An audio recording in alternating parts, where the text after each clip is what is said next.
Welcome to Tabletop Cinema, where we bring together the worlds of filmmaking, tabletop role-playing, and video games. I'm your host Mikey, a freelance filmmaker, tabletop RPG game master, and variety streamer on Twitch. And it's great to see you, Vanua. Izzy, is this the meta to end all metas with the way Twitter is being right now? Which will you choose? Which will last until the future? You'll wait until Blue Sky will be out of beta?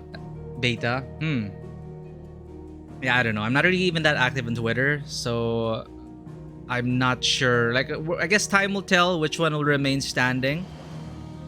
I guess most importantly is where the people you follow will be gravitating towards. Because currently the people I'm in contact with are still on Twitter. I don't know if they're gonna move to Threads, if they will. How's the user experience so far?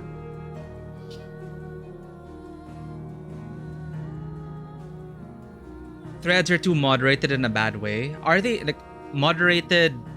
Like how? Like, do they want to keep it like keep politics out of Threads? Like, as if you can do that. Are they trying to do that with Threads? Mastodon related stuff, etc. What? Seriously? Like, you can't even talk about politics on Threads? Isn't that what Twitter was all about? That's weird moderation, man. And how can they even moderate it? How can they moderate such a massive platform that is growing?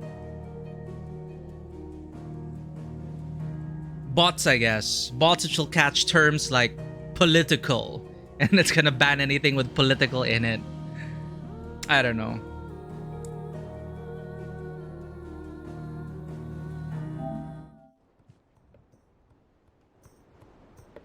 Anywho, we'll be jumping straight into the main scenario quest. Apparently, according to our playtime,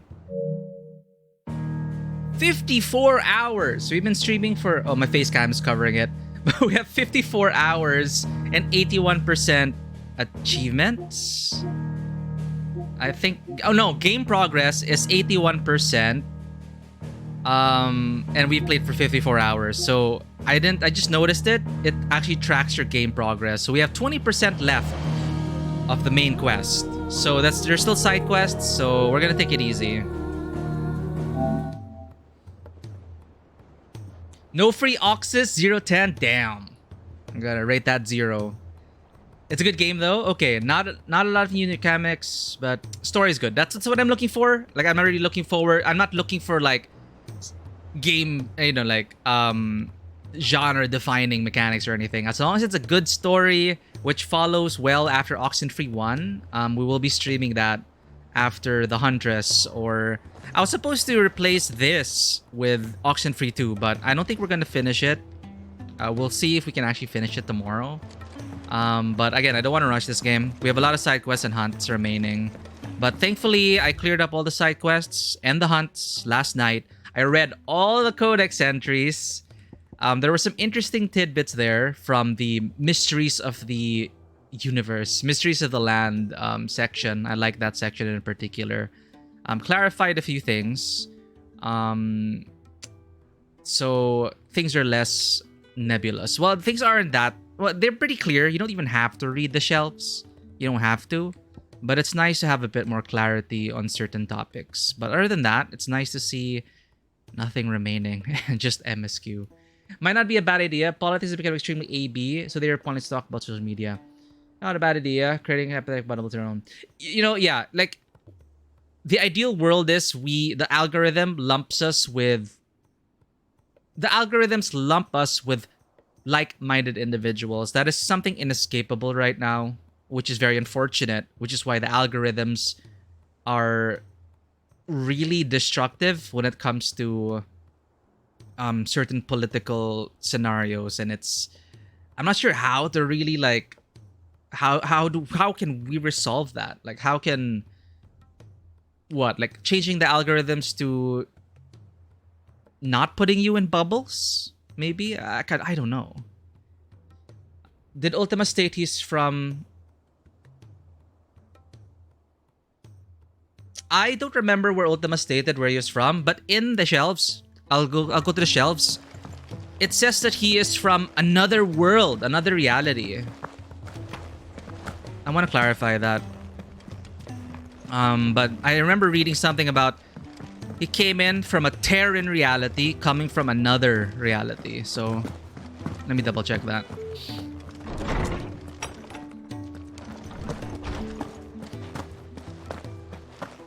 Alien.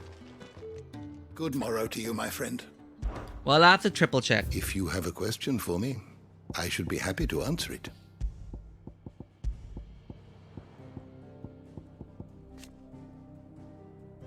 There, the otherworldly being behind much of the tragedy and turmoil that has plagued Valisthea.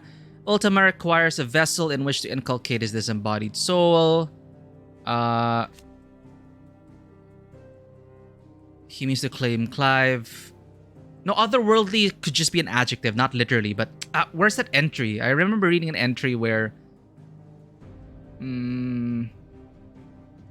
Well, I don't know. You finished the game, no spoilers. But what I do know of is that that Ultima seems to be the god of all gods or something, and we'll see what happens. It is probably in a related entry.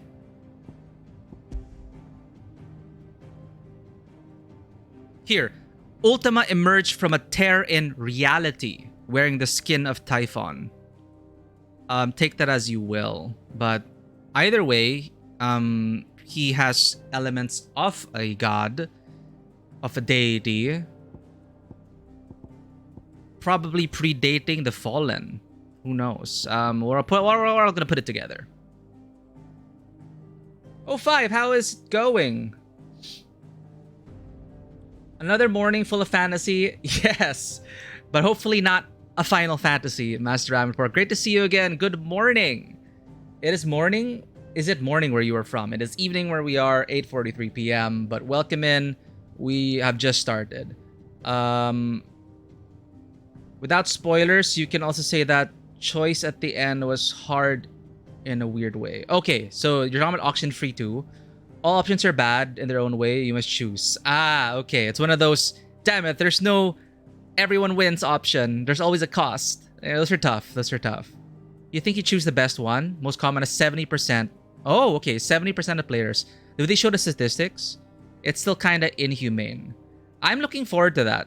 I do like seeing the statistics of choices. And I like it when these kinds of games give you choices. And I like comparing it against like people who played it. Like in Life is Strange, we usually choose the majority option, but for some strange reason, whenever I get to the finale of a Life is Strange game, I'm in the minority. But it's a testament to the writing when it's kind of evenly split. When it's evenly split, that's a lot of room for discussion. You have to work soon, just stopping in. Oh, thank you. Thank you for dropping by and take care on your way to work. We are from the Philippines. So that's GMT +8, Southeast Asia. You gotta move. See you in a few minutes. Oh, I don't know if you can hear us, 05. You're hearing with the... just in case.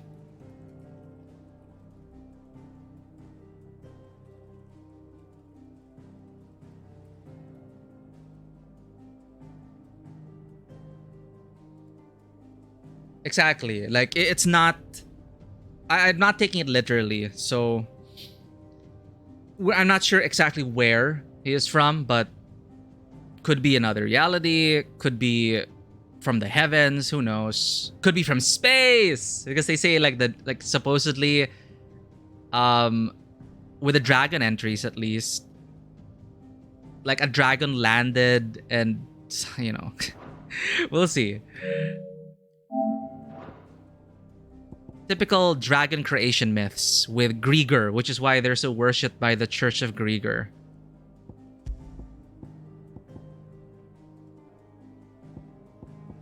Here. According to the Gregorian faith, dragons are created by the goddess herself to serve as holy sentinels over earthly demesne.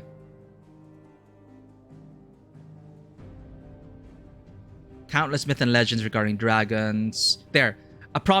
One of the most prominent of the myths and legends of dragons being that Valisthea itself was formed when a mighty drake fell from the sky. So I'm pretty sure there's a grain of truth in that somewhere. As it is with, you know, from this creative team. Usually there's a grain of truth. It's just misinterpreted by the historians. But they keep mentioning a chronicler, Moss the Chronicler, who I guess is more aware of the truth of the world. But for one reason or another, Moss the Chronicler's works are not in circulation. So someone wanted to keep that information hidden. Thankfully, Joshua is operating from a journal of Moss the Chronicler. So I think we can trust where Joshua's mind is taking and what he thinks is going on. Oh, by the way, Jill is captured. Ugh. Did you learn everything you needed? Let me help. I know my letters. Sounds like Xenoblade. Dead primordials becoming continents. Did not know that about Xenoblade. I've not played any. I've not finished Xenoblade Chronicles 3. I should get to that. Maybe when I'm in the mood. I haven't touched my Switch in a while.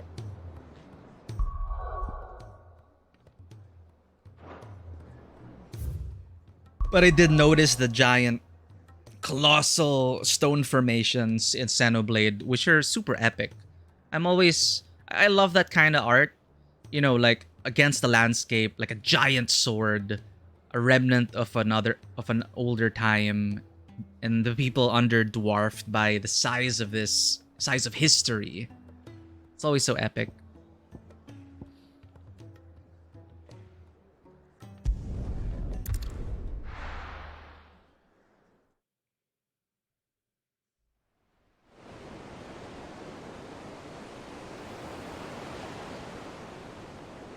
Maiden voyage, maiden voyage.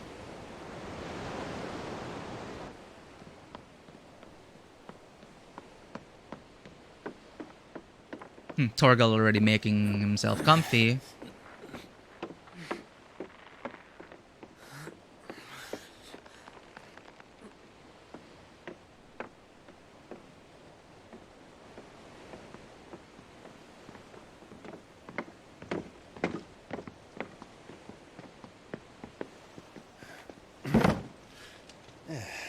Clive? My dad had it all worked out. He'd be proud of you, Mid. His writings may have helped, but this achievement is all yours. Can we catch them? The Ainea is one of the largest, fastest vessels ever built. And it won't help she has the wind at her back. Any other ship would be hard-pressed to keep pace with her, let alone reel her in. But this isn't any other ship. This is the Enterprise! And the world's never seen anything like my dad's engine. It certainly hasn't.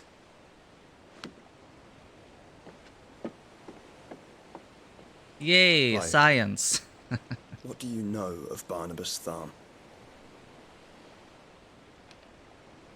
Only what the bards sing. That he sailed to Ash from southern lands. That it was his mastery of the blade which won him the throne. No wonder why he looked Japanese. And that his sword, Odin's sword, can sever the very threads of creation. But don't lose any sleep over a last tilt. We'll do what we must to survive.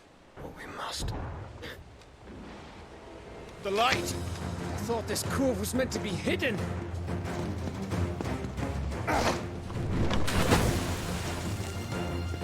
Mid!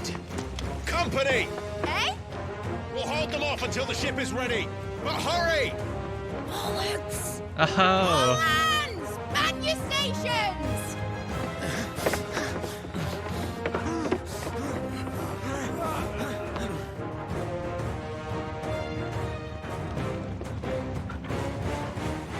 Everyone with me?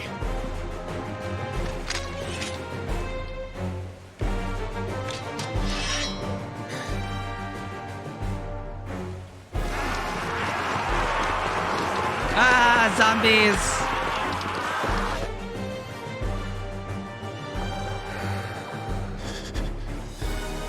Here they come.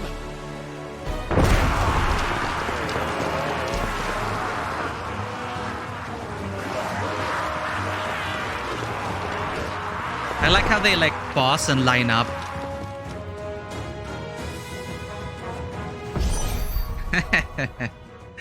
Anyway, also about different game. Just had instant stream of Bad Luck in Warlock 2. Started as Undead Nation. First random year to hire a healer. The only location in Portal from your home world leads to an Elven world. Is this like a sandbox kind of game? Warlock 2? Cue the Star Trek music. The Star Trek music, yeah. And also, this is a classic setup for... Oh no, the enemies are coming in. Get the Millennium Falcon. Get ready. 4x strategy, I see. Is it like hard mode to start on the with the Undead Nation? Welcome back, O5. I don't know if you can hear us again. Just testing.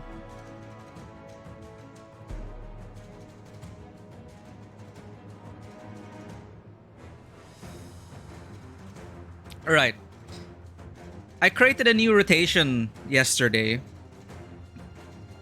And I honed in on a few more abilities. And I think we got the most ever stagger damage. But it remains to be seen beyond stagger if it is efficient. Also, I only tested it against single targets. I don't know if this rotation will work against crowds. But I went back to Ramu. And I guess it's not a coincidence that Benedicta worked well with Sid, Ramu, and Garuda. But we're gonna find out. Healer are useless to heal with life magic. It makes sense, yeah, like Undead, right? It's one of those games where it's the opposite. Like to heal Undead, you have to use like death magic. Or I remember in Neverwinter Nights, one of my favorite parts in Neverwinter Nights 3.5, heal spells were so powerful against zombies. So you heal the zombies to dead.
What are they saying? I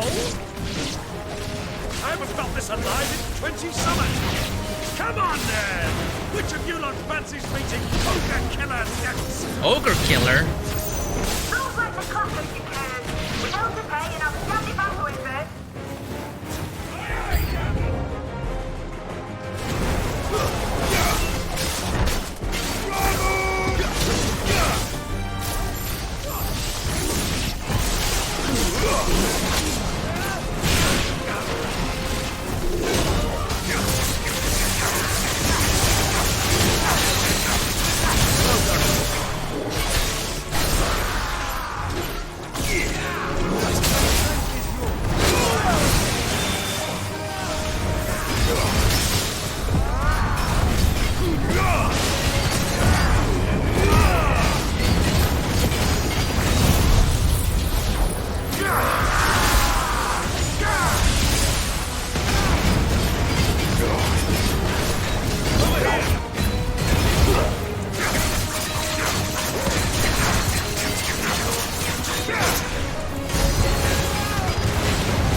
That's a cool combo. Imagine if this was the combat in DQ12. Dragon Quest 12? I've never played that series. Evolution of party members webs with each icon.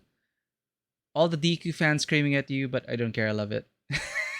Because the Dragon Quest fans don't want their beloved combat system to be overhauled. It's so hot, 30 degrees Celsius. I don't know what to say about to that, O5. Ours is an average 36 degrees every day. Of course, depends on humidity. What does it feel like? Like 36 degrees Celsius here might feel different over there. Another complaint for Oxenfree 2 is that randomly change your game language to Hebrew. Okay, that's like a bug. Like what? They want it to stay the same forever. Well, I mean, I guess it can afford to do that. Final Fantasy, I think, needed to do something to really win back the faith of its audience. And they took another risk with this. I mean, it's definitely a departure. Like, if people want something closer, 7 Remake, I guess it's not as crazy as this action-wise, right? Maybe that's a nice balance for some people who don't like this direction. At least they have the remake to turn to next year. Who knows? You can understand many things. I'm not sure about that. It's more or less the same there. 30 degrees, pretty hot for the region.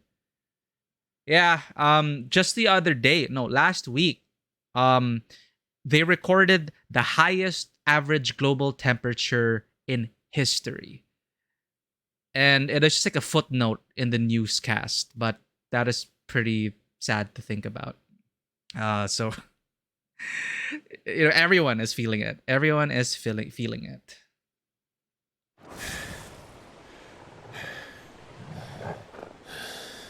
$18 degrees, I think. Global average temperature. Hottest in history. That was easy enough. All right, you lousy lot. Get your asses on board. She's ready to sail. You heard the captain.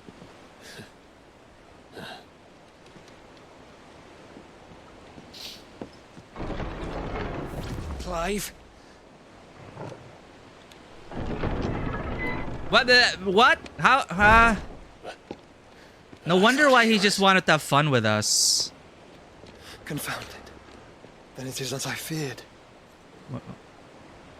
Sleipnir is no man, but a creation of Odin. Nah, he's just horse. Sleepy horse. What? Clone army! Phoenix's fiery fundament. Have you no normal enemies?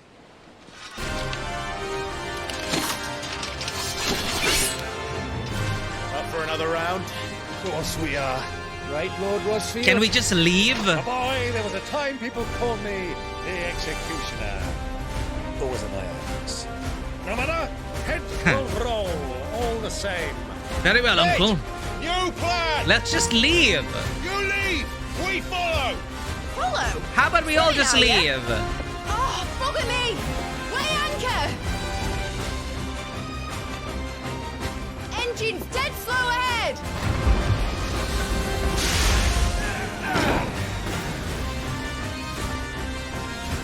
Have care, my friend. Okay, that is unexpected. That is pretty cool.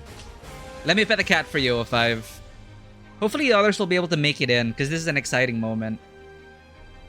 Narratively, the director wanted it to go in a new direction for Dragon Quest. It's kind of sad, right? When the original Dragon Quest director is like, I want to try something new, and executives are, nah, keep it the same.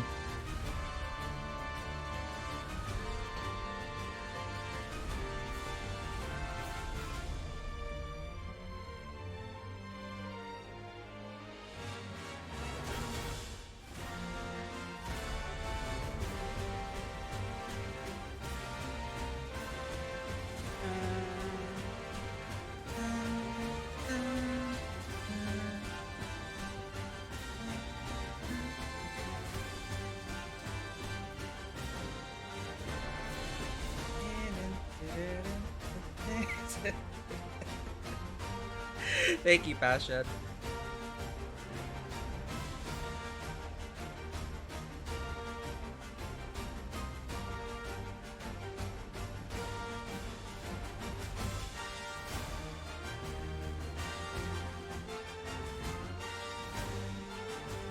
the middle of combat.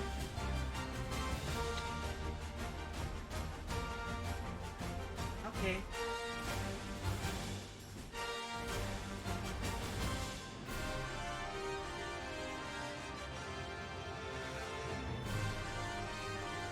Thank you for redeeming that. It's been a while since we pet the cats. Here we go. Time to kill some clones. Tis not blood that runs through an Eddie's veins. These foes will not fall. But they will fall.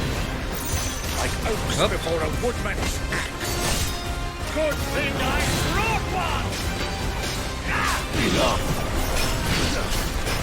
How long are we meant to keep this up? As long as it takes. Unless you have a vessel. Well, I've already killed at least 5 of the bastards. Fuck it. Let's do the lot. Come on, where's Garudus? Cool down.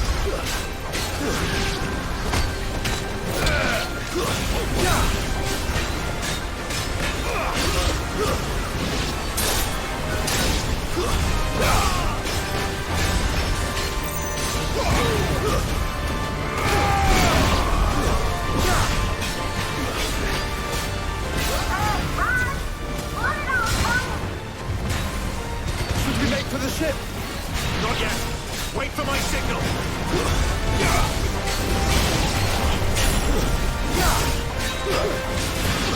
It's not cooling down.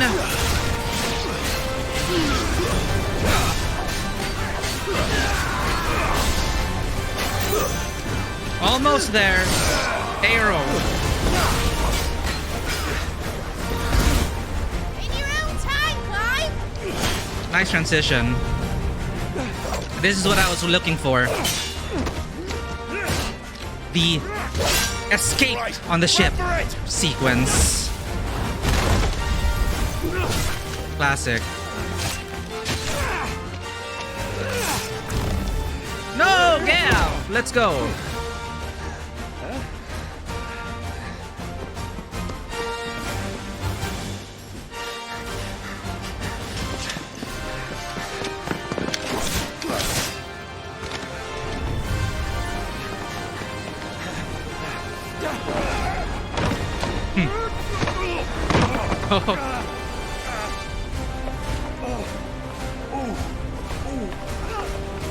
Oh no, his hip. Uncle Byron, no.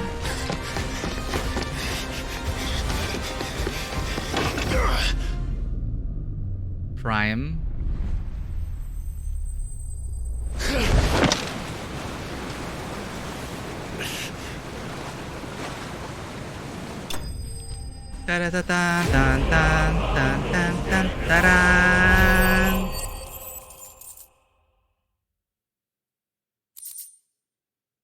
They will not fall easily. Wanted to die in less than 30 seconds. I already killed 5. Yeah, we were like counting. Those are like weaker Sleipnirs. But I was annoyed at first when the guy just threw away his life. And he was so happy, like, oh, Mythos is so strong. And he died. And like, what is the point of that? And then it is for this. It's like, yeah, he did that because there are a ton of them. So now I'm not annoyed by that part anymore. Even though I was annoyed by the whole, stay back, I'm gonna duel the king. Like, why don't you just fight them together? Anyway. If it's not Ghost Pepper So 5, it's the heat. You have my sympathy? Now, mate! Alright, engine full ahead! And hold on! Don't forget to hydrate. That'll do wonders. Grab some water.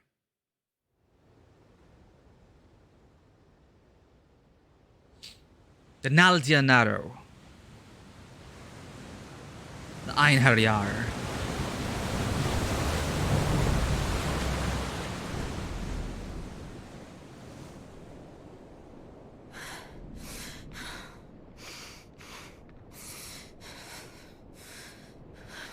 Are they just setting up a moment where we claim Jill's power?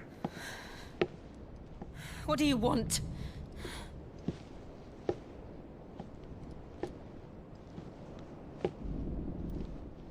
That's quite a mess you've made. And wholly unnecessary.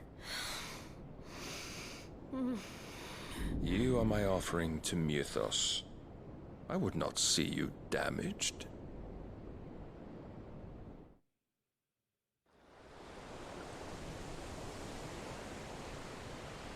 You learn Chinese for some reason? That would be very useful.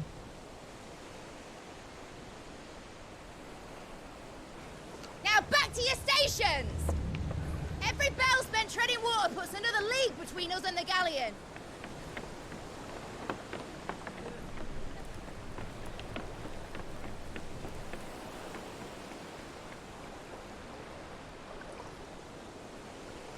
I don't suppose Mid has a spare engine?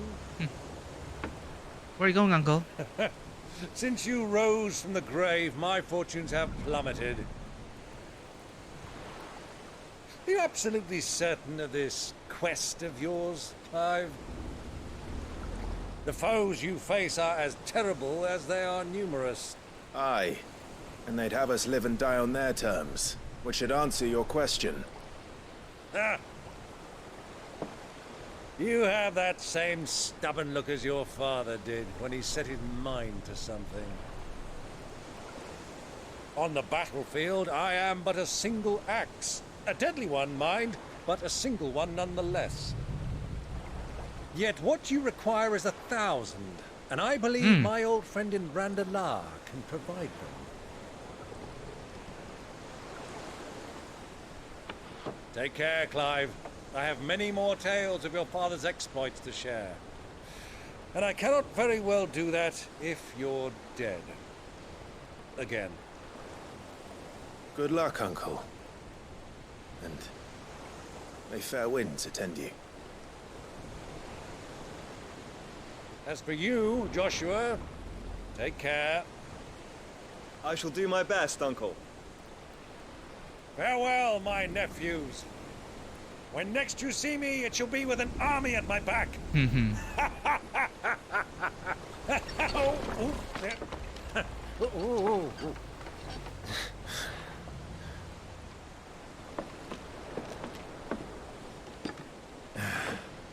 Cheerio! An army sounds nice. Oh, yeah.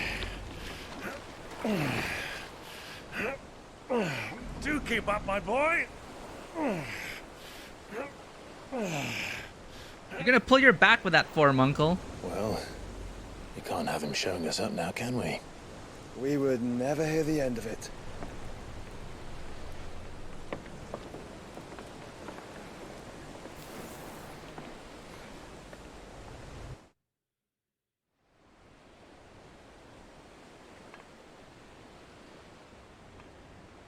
Hey, he made it.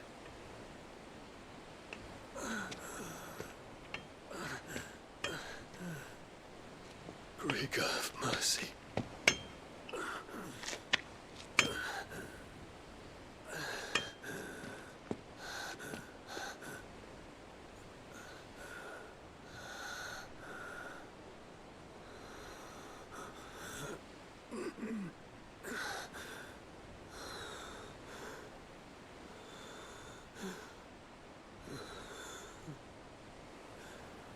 All this.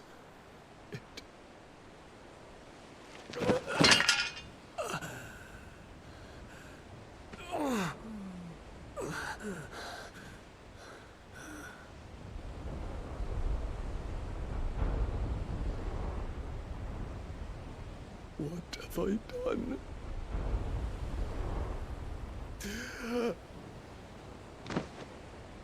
Hey, it's Potion Girl. My lord. Actually, she has a journal. She has an entry in the tomes. She's called Medicine Girl. Medicine Girl, the true MC.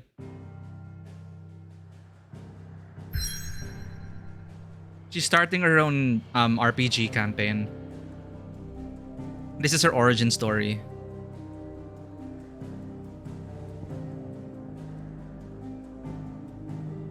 We sail for the Naldia Narrow, the open sea.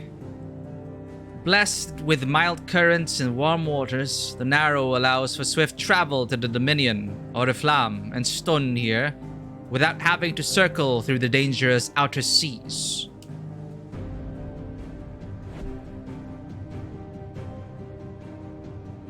Can we even get through there? It's like a choke point. I guess they're making for here. It is like orc lands.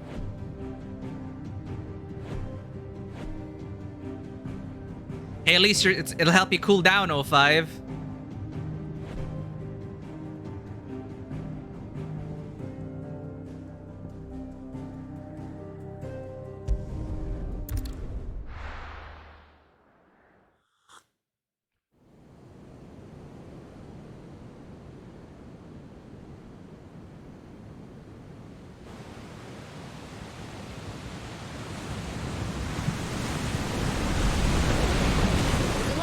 Between here and Waloed, but any ship heading north has to round Zemeckis and put through the Narrow.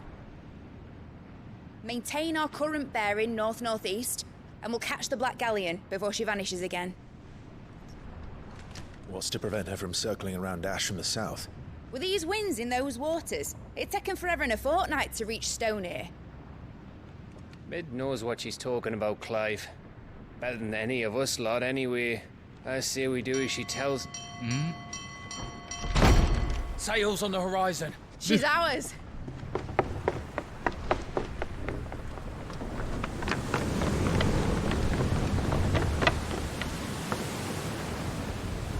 Whoa. Look alive, boys! Pull ahead! And keep those furnaces fed! Aye, aye! Do you feel that, Jill? All hands! Battle stations!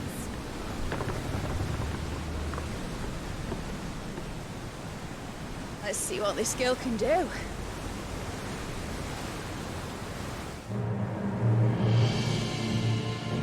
Punch it!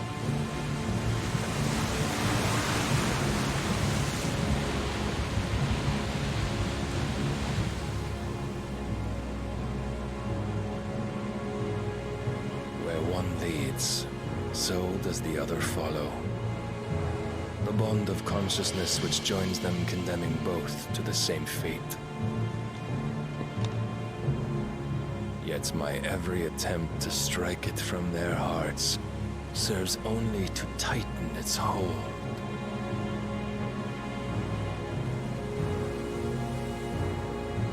Fascinating.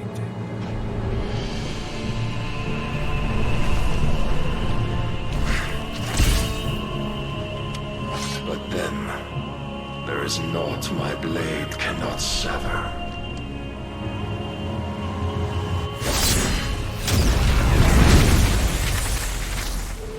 Well. Take care, 05. Don't die now. Rico's gosh! Oh. Barnabas. Hey, Out of port! Heads down, you brutes! Barnabas. Brace for impact! Why don't you do it horizontally? We won't be able to escape from that.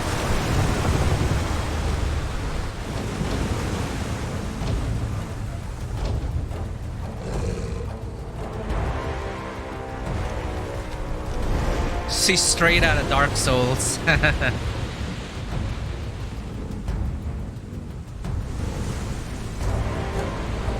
What? Wait, do we have cannons? It's now or never. I'll find her. I guess we don't have cannons. Well, no, Jill's on board, so...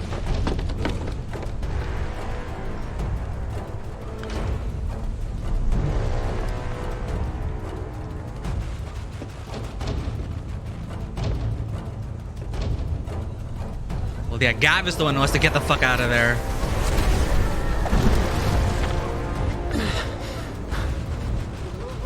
Bloody hell! Rudder starboard!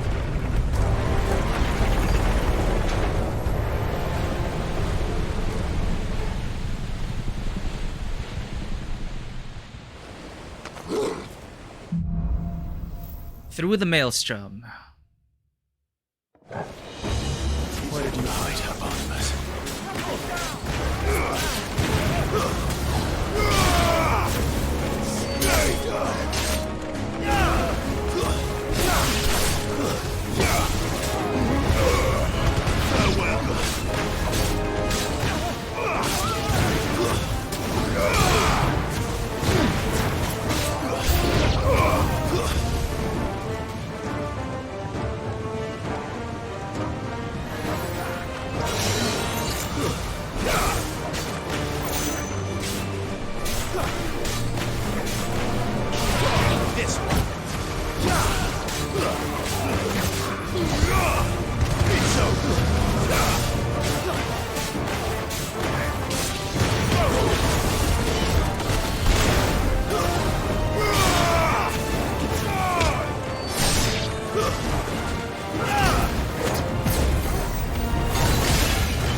get the full.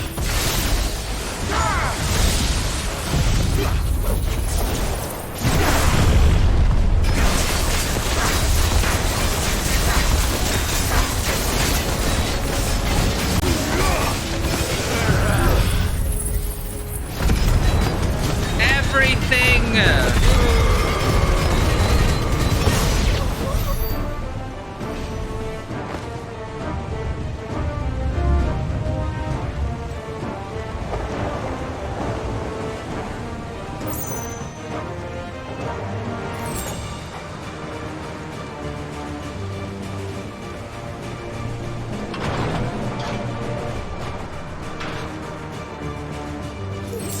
Don't kill me. I need to hurry.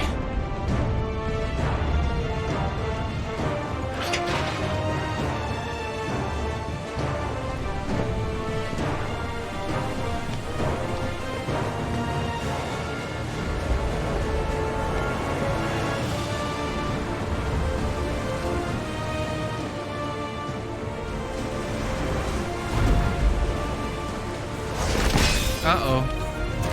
Oh, he boarded our ship.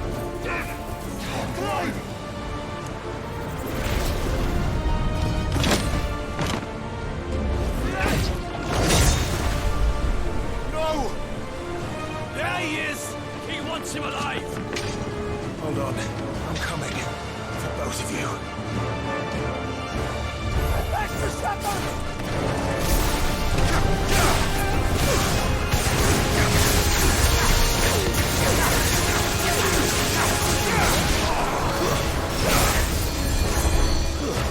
God damn it. Healers.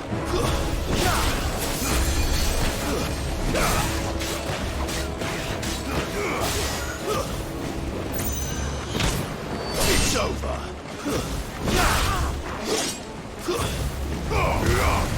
You're finished!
Sure, seen that coming.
There we go. Rotation's working out well.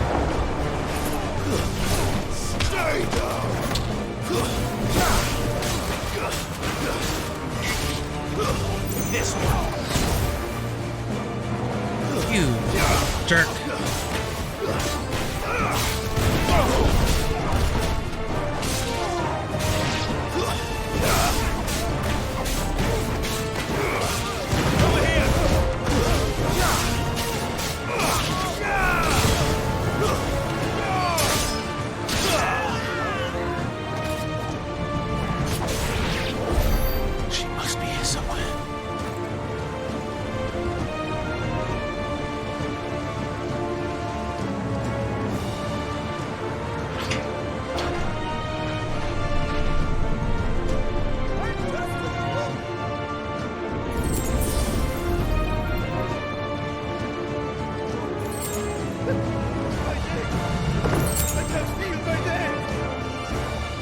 my fault.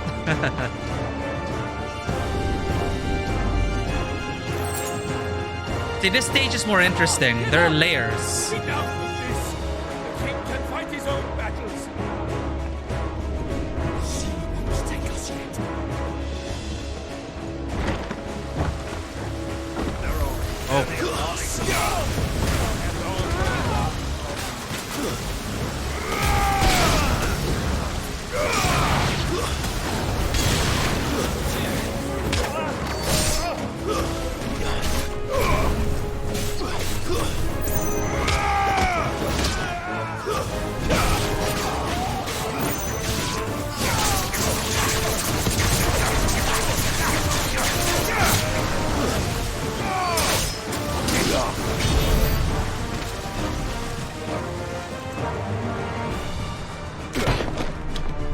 Jill!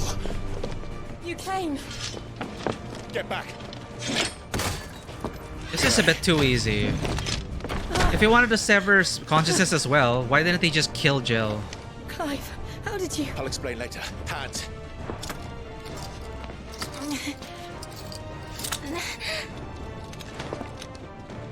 Can you walk? Out of here I can.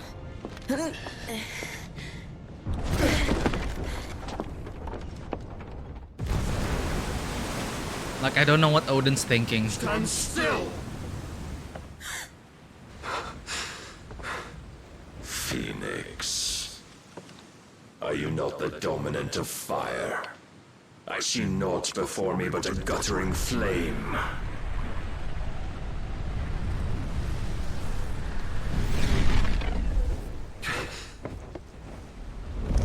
Uh-oh.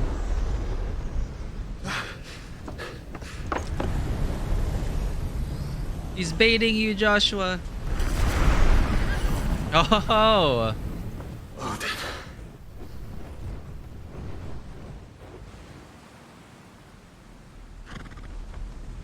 Now what? Well, now it's going horizontal. Or not.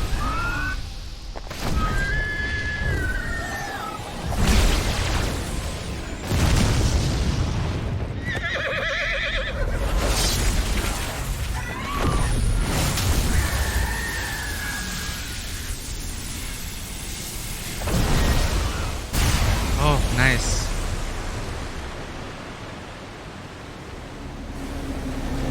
That's freaking terrifying. Oh! Ah! He parted the sea! That's pretty badass.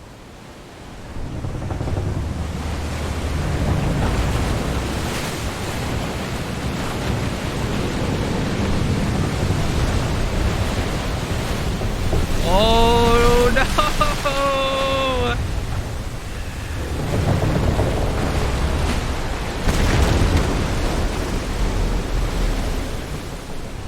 Odin, I thought the vessel was supposed to not be destroyed. Damn, look, it's not even falling yet. What the hell?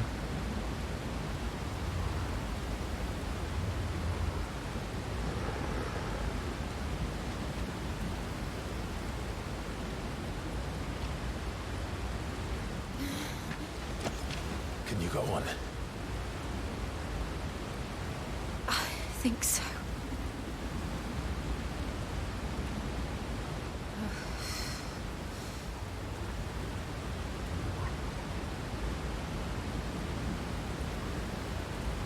But to where?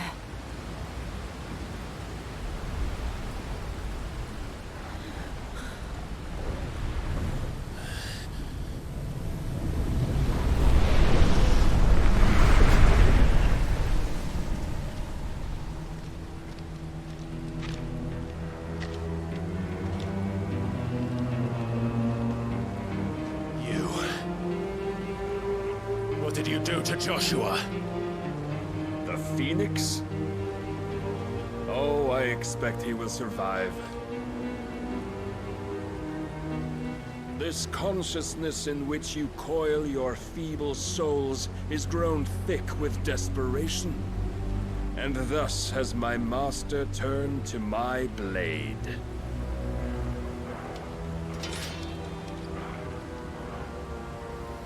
The world Welcome back, will 05. soon be painted in black.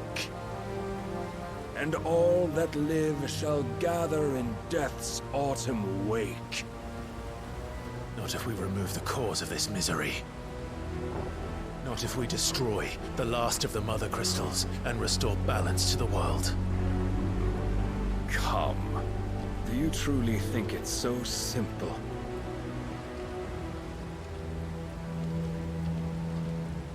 The blight is inevitable. Not even the Almighty might stop its endless march. Your efforts will avail us naught. Naught, that is, but suffering. You must embrace the truth, Mythos. Accept your place with the Lord. Keep it. As long as there's a chance, there's a choice.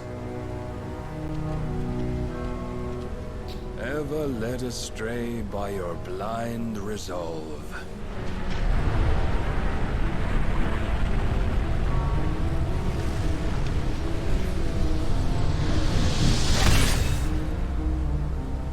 Now, it is time you learn the inevitability of your divine fate, however much it may hurt.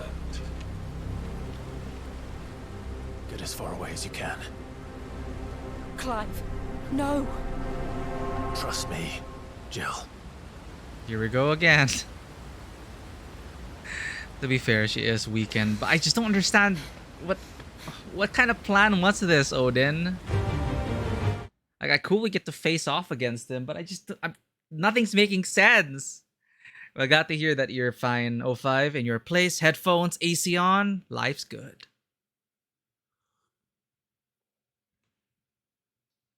It's like, you already had Jill. You already had Joshua. Why don't you just kill them? Like, I don't want you to kill them, but why don't you just kill them? Isn't that the problem? Like, isn't that the problem why we aren't compatible? Because we still have our loved ones? Why does he keep going after us when all he has to do is just kill everyone we love? I don't know what, maybe they're gonna reveal something. I don't know. But it's like, why waste time with us? Kill Torgal, kill Joshua, kill my uncle, kill everyone else. But stop fight. You don't have to fight me. You can win already by killing everyone. And why did you have to capture Jill in the first place then? To bring us there?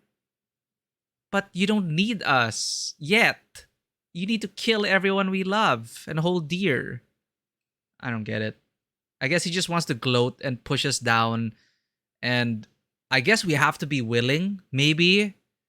So maybe this is his way of like abusing us to accept that we can't do anything. Maybe this is his way of preparing us as a vessel, I guess. Because I guess even if he kills all our loved ones, we would still be clinging on to their memory. So I'm trying to like rationalize his actions and, you know, all the set pieces leading up to this. Perhaps that's it. You know, it's kind of tenuous right now. They're saying he's incompatible because of consciousness. So I'm thinking we really have to be abused and beaten down, and really it has to come from internally. Because if he kills our friends, that's just going to galvanize us even more, right? We're still going to hold on to their memories. So that is still going to be part of our consciousness. So I guess it makes sense if you think of it that way. Like, you can't just kill Jill, because we're going to still think of Jill. He really needs to basically tear us down. Beat us up into a pulp, make us helpless, you know?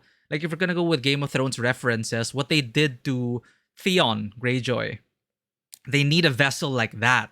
They need to like beat us down to zero and have us not care about anything or anyone anymore. Believe that the world is hopeless. And I think that's what he's trying to do. It's just, wouldn't it help if he killed our teammates? wouldn't it be help part of his wouldn't it help also be part of his master plan in, you know, tearing us from our loved ones first? That's a good start, because he already could have. He could have killed Jill, he could have killed Joshua, easily could have killed Mid, everyone, Gav. He could have just sunk our ship like it is nothing. And then he can start abusing us further. Like, if that was his goal. I don't know. Maybe he's just not good at it. Or maybe this is just what they do in the South. They said he comes from the South, and what else comes from the South? Apparently, katanas and the way of the samurai. We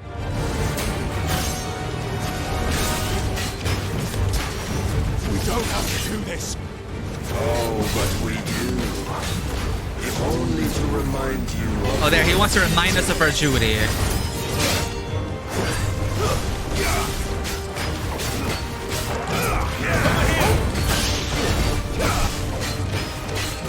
In the short time since our last meeting, you have grown much. Yet as a vessel, I fear my lord will still find you. Okay, so he's preparing us as a vessel. Defend yourself. Isn't that Xenos' move? All this fire and fury, and for what? Stopping the blight. A foolish notion fed to you by a foolish man. How dare you? You know naught of this world or of our place in it. If our fates were so easily rewritten, we would all be gods.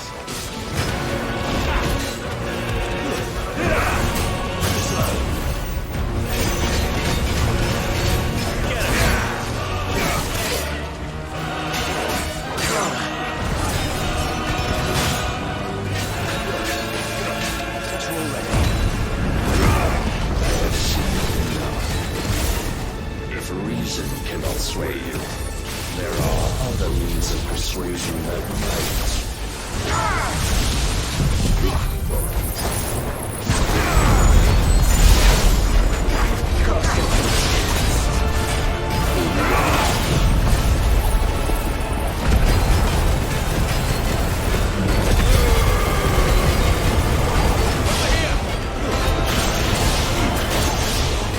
Raise your guard.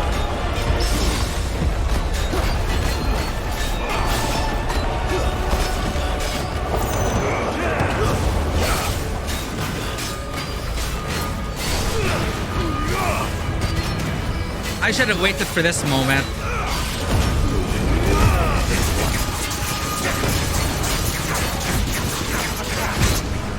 I wasted all my skills. Will assume the mantle you've been given.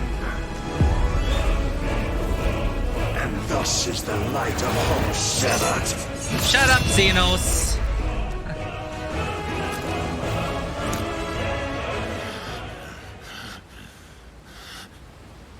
Was there a way to stop that? You would yield so soon. Never. Clive!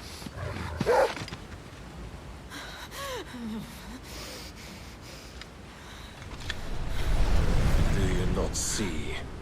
So he's really just abusing Your iron us. will weighs you down, dragging you ever further from your purpose. And what is my purpose? Mythos. Who are we? What are the dominants? The breath of the Creator still warm on our lips. We carry his light that we might guide the masses in his name. We are but mighty acts of God. We are more than that. You would be nothing without what he has granted you. The power we wield is his, and yet every time we draw upon it, it wears away at our very being. It breaks us. It unmakes us, that its immaculate aspect might reveal itself. The icon. It is too much for even his chosen few. apart from you, Mythos.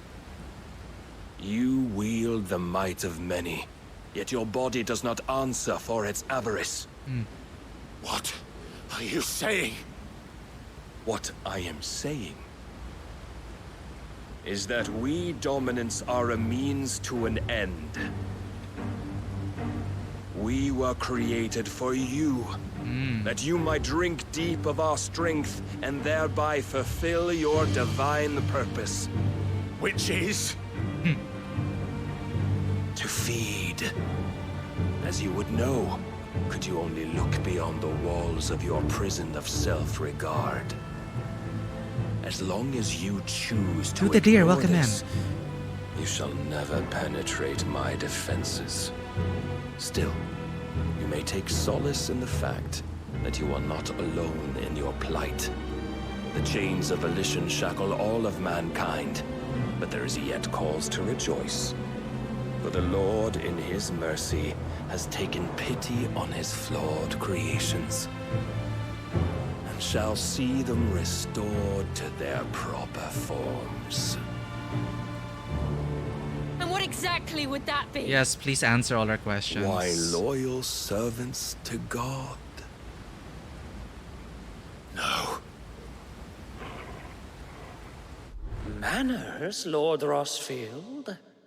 They are men, like you and me.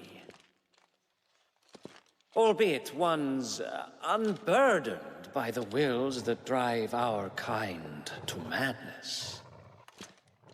They are pure. They are divine.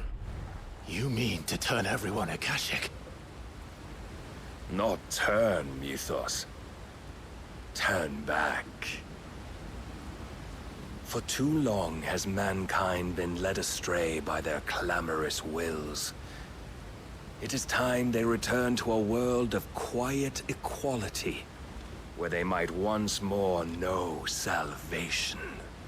Salvation? And abandon everything we hold dear? We don't need your salvation.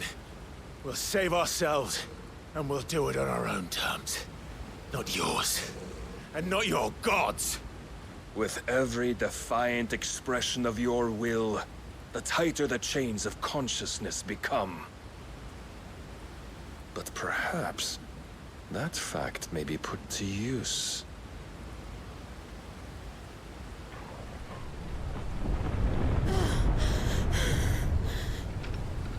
Clive! The Thank you faster for the it anonymous binds you gift. to the remaining dominance, the stronger your hunger will become. Until it leads you back to the only answer there ever was. Mayhap not by the path my master intended, but back all the same.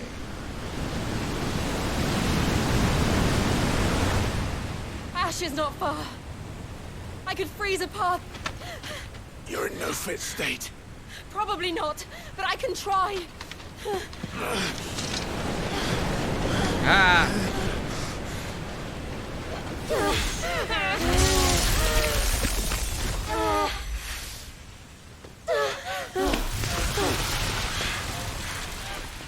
Don't look back! Running to Ash.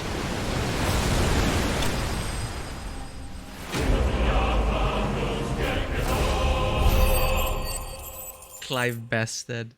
Sorry, I was like, honestly, it's more like Malos from Xenoblade. I don't know Malos. I've only watched Xenoblade. I only played Xenoblade 3. Do the deer. Great to see you. 05. Sorry, I didn't see you. Thank you for sharing the Discord again. Take care. Yeah, very flowery words. Let's just let it play out. I think we're meant to be, you know, beaten down slowly but surely.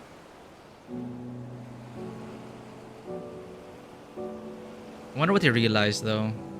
So the more we fight, the stronger our consciousness becomes. I hope the others are safe. Until he can break The us. Enterprise was clear of the gap when we fell. They made it, Jill. And they will have seen the ice where it led. We need only wait till dawn. Poor girl.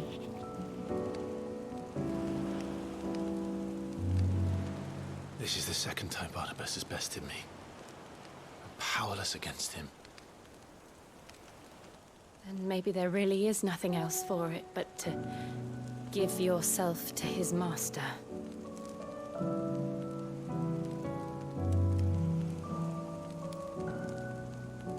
Only you won't do that.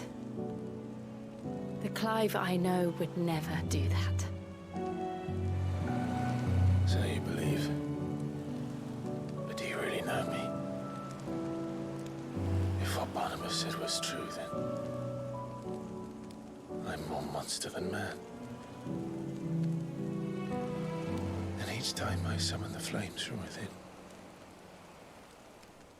I burn away the things that make me who I am. Why? You're still you. Do you though? I'm sorry. Think of what you've used that power for. Of all the people you've saved. Yeah, Jill, tell him. It doesn't matter how or by whom it was granted, only how you choose to use it. And you've chosen to use it for good, haven't you? I've also used it to kill. What if that's my purpose? What if it's all I'm good for?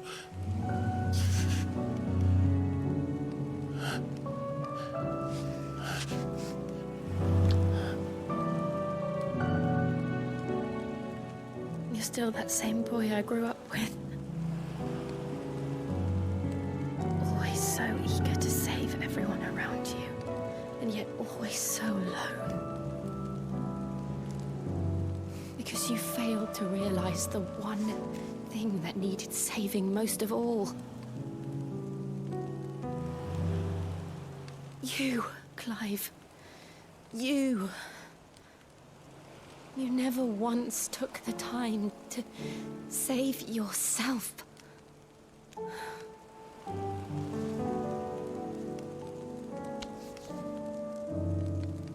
Myself? I think I might be beyond saving.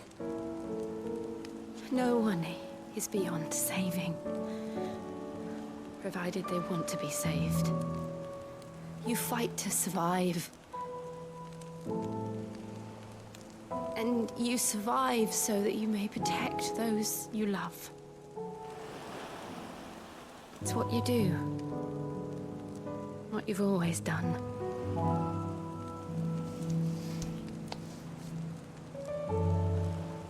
And I know you're not about to change. So I'm going to help you. To give you what you need to protect us all.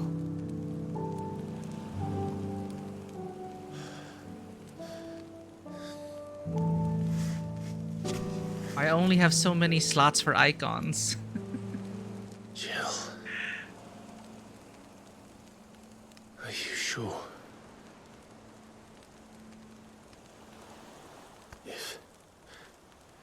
If this is what you want, then...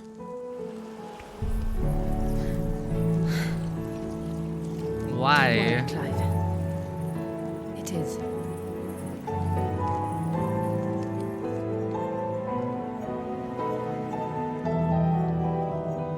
This burden, I'll give you the strength to bear it alone. But I'm not alone.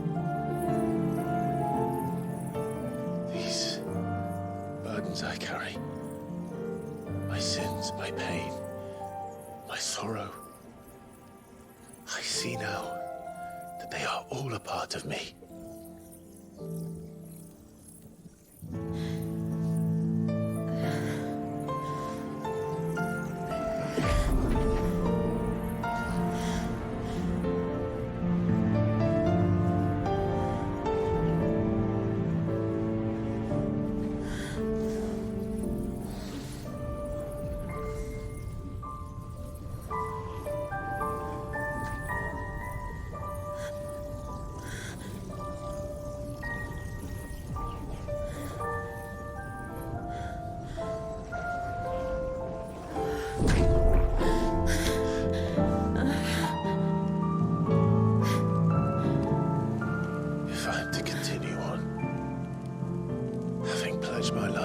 I love. And I will gladly bear your burdens too, until my last breath. Clive.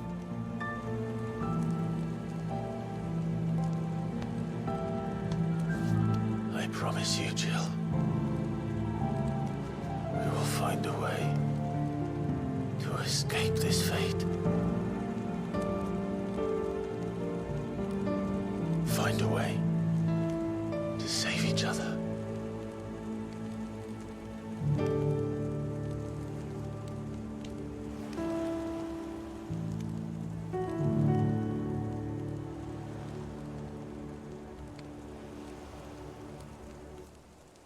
That we might one day look upon the moon again, together.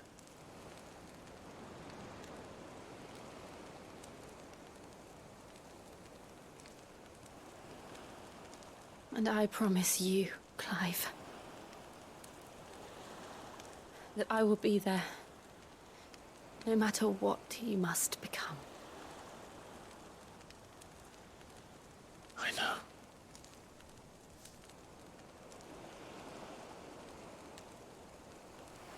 I never thought a smile could bring me so much joy.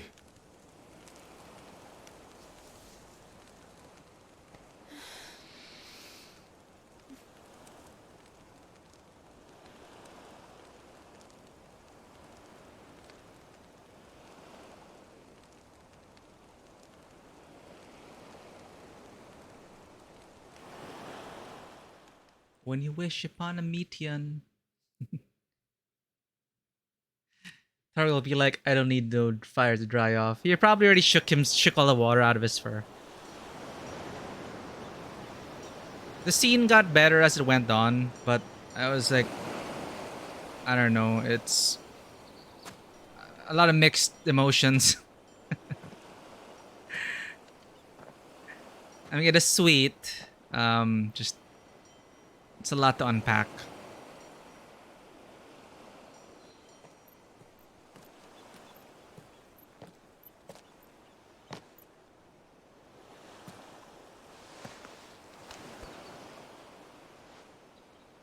Her model doesn't show any of her crystallization.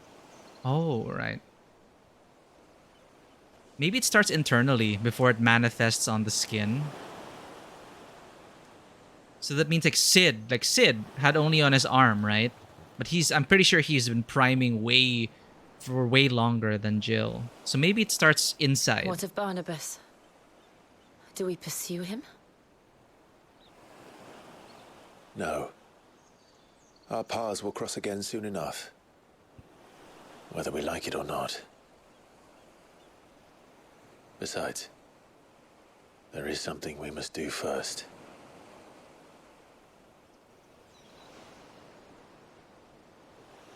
Of course. Drake's spine. The last mother crystal. The Einherjar is at the bottom of the sea. Waloed won't dare move on Storm without her. But they know we're coming now. We'll need a plan. And a damn good one at that.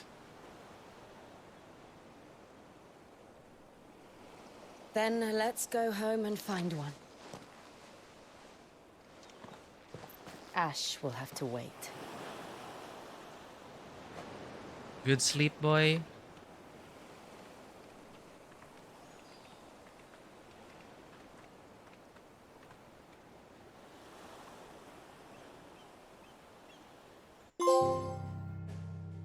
So they just forgot that.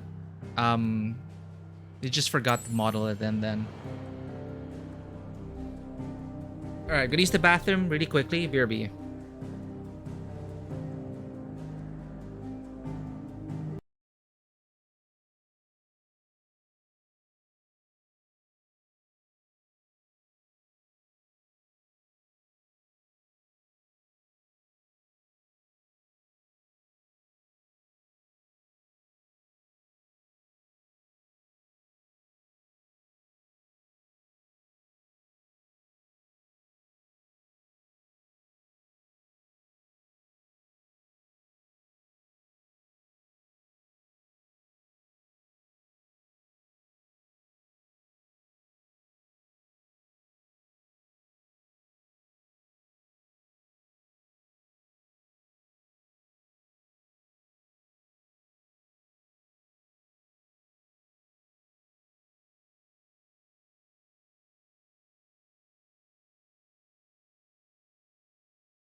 Do you think taking away the powers gets rid of the curse?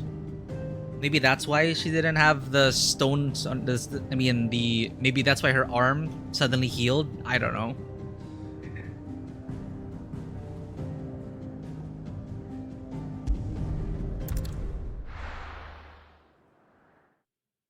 Yeah, could have easily just been oversight for the modelers. Mid says Odin split the sea in two. She's always been partial to a tall tale. But there's tall, and then there's tall. That is very tall. I struggle to believe it myself. I see your uncle isn't with you. He stayed with the Enterprise. After our brush with the Einherja, she was in urgent need of repair. And my uncle knows a shipwright in Randalar. We're to join him there when we're ready to sail for Ash. You sure that's wise? Last I heard, the place was still overrun with Akashic. Show me a city where that isn't true. Ultima's plague is spreading. We're running out of time, aren't we? We've done our best to shore up that hideaway. But I doubt a few planks will stop what's coming. Still, we'll keep at it. Every little helps, I suppose. Let's hope so.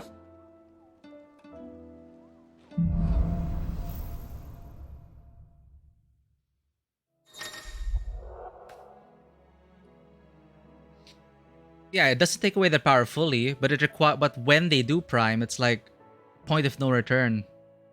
It has to be a very special case for them to prime, a moment of desperation maybe. The power of ice.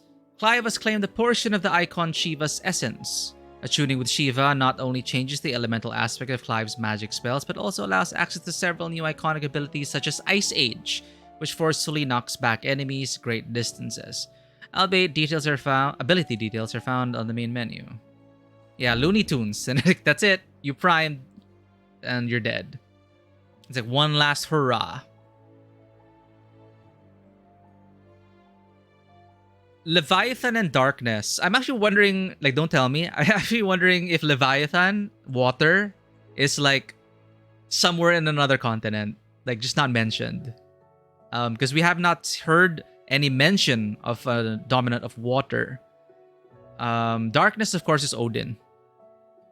Yeah, Leviathan and Odin, basically. Leviathan has not been mentioned, as far as I know. So Leviathan could just be like on the other side of the world, maybe. Probably in China or something. Shiva's iconic feat, Cold Snap, can be used to swiftly move left, right, or back. Oh, okay. Or close in on an enemy. So this is like a nice gap closer. Oh, well, no, not really. No, not really. Like, you can't even chain into an attack. What's the point of this then? If I could just dodge left and right. I guess a bit more maneuverability. Get out of AoEs. Get out of enemy attacks. I should visit Joshua. Assuming Talia will allow it. You need anything, you just ask. We might not have your uncle's resources, but resourcefulness, we've got in spades.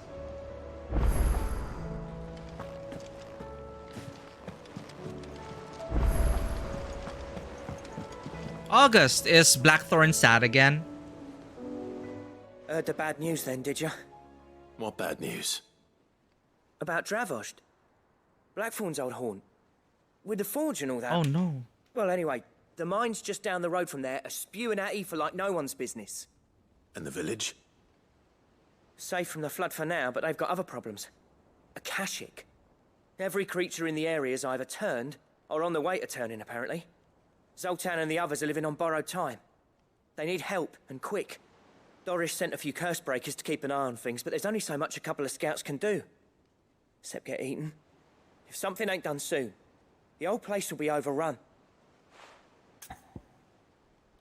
Speaking of scouts, the lore entries also verified that Gav is immune to ether floods, or at least very highly resistant to ether floods. I'm not sure if he explicitly mentioned that, but I just realized, oh, okay, so that's why he's everywhere. Deal with the Akashic threat in Dravost. I have to help. I won't let that happen. Didn't think you would. Does Blackthorn know? I thought it might be better if he didn't. He'd only do something stupid.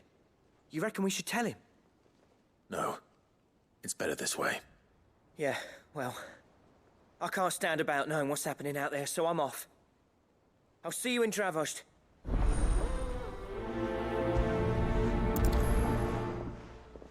Yeah, he's not. The lore entry was describing it as bloodlines. So Gav is not immune, but maybe his like uncle's cousins, mother's cousins, first brother's second cousin. Basically super diluted. So he ain't a bearer as far as we know, but his bloodline has probably a sliver of iconic blood in it. So that's how they explain his resistance against ether floods. Yeah, unique blood trait like Chocobos. For Gav, it's... For Chocobos, the lore entry says it's because of evolution. Because humans kept riding Chocobos into ether floods. The Chocobo says, fuck this. And they gained immunity. Resistance, not immunity. They gained resistance. So for Chocobos, it is an evolutionary trait. For Gav, it's diluted bloodline. Probably a bastard child of... his father's probably a thrice removed bastard child of some noble, iconic line.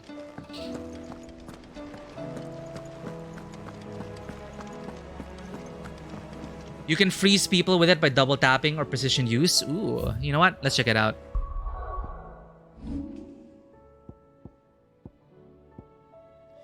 It's just mixed emotions for me again, because yes, I told myself I'd stop expecting more from Jill, and I'm glad I did, because now she's officially, well, she can still do stuff as a mundane. I don't want her to prime, of course, because priming with your power suck has not been good for Benedicta, and I don't know, maybe it's Benedicta and Kupka. Maybe their last prime was different. I don't know. Maybe, who knows? Jill will surprise us with the power of love and friendship and then prime without dying. I don't know. But it's like, I just really wish we had more scenes with her. Honestly. There were so many opportunities where she could have really shown. And I was thinking about it last night. Not just her, but your party members as well.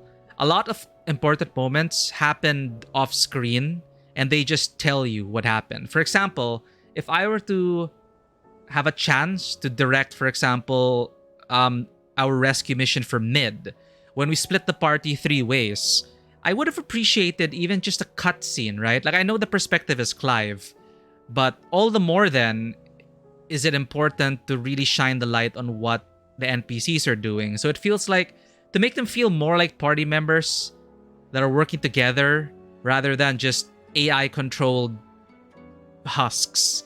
So, like, for example, like the 3-way mission, like, while Clive was doing his thing and we saw the explosion, and it would have been nice to see what Jill and Joshua were doing on their end. Maybe a short cutscene to show how badass they were. Jill could have also had some awesome clashes with some big enemies, but they always fade to black, or they just don't invest enough effort. And again, I go back all the way to the Iron Kingdoms, which would have been a great opportunity to bond with Jill, like Uncle Byron. So I'm just looking at all these missed opportunities. So it's not Jill's fault. It's just that there were so many missed opportunities for me. I'm not sure. Like, I'm actually curious. Well, spoiler free. Why do you like Jill so much? Or like, why is she a strong character for you? I'm not talking about male or female characters, just as a character. I just feel like she's one of the weaker characters in the cast. In the main party, I mean. Like, yeah, I'm curious. Like, why do you like Jill? Is it something we haven't seen yet?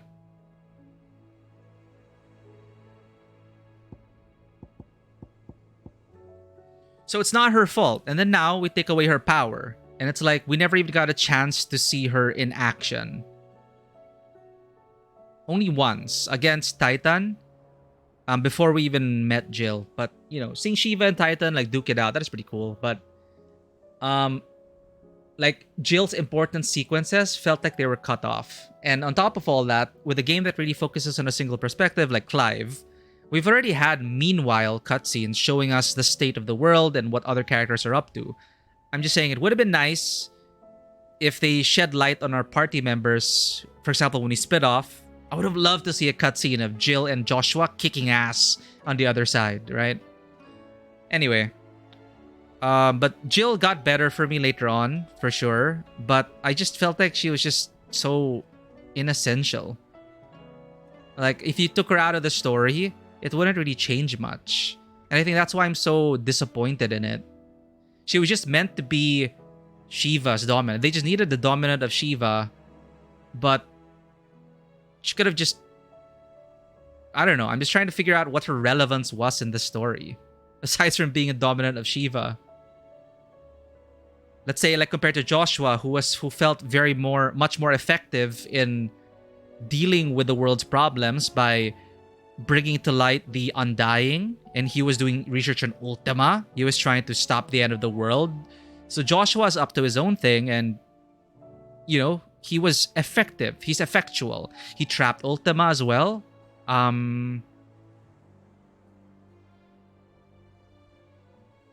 Okay, female protagonist. So again, let's focus on the positives then, which is one of this. In terms of the statistically, she's a female protagonist from Japan in her 30s. So if we're talking about that, who isn't relegated to pregnancy and waiting on hand and foot. So that's good. That is good. But I feel like that should be a given already. Like, have we set the bar? Is the bar so low for female protagonists from Japan that Jill is considered a good character? Because that's how it sounds like. Like, that is a positive compared to a lot of female protagonists in anime and Japanese games. Maybe, is that the reality? It's just that it's like a small step for female protagonists from Japan, is what you're saying. Or, I'm sorry, not a small step. It's a big step, I mean. But I guess, for me, those things should have already been not assumed, but I feel like that's already the bare minimum. So if you're like, they met the bare minimum, okay, so applause for them, I guess. But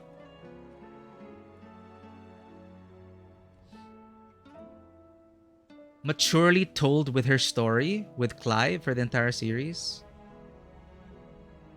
Sorry, what do you mean by maturely told with her story with Clive?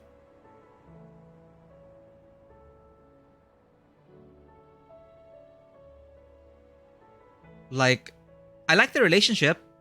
I like their chemistry.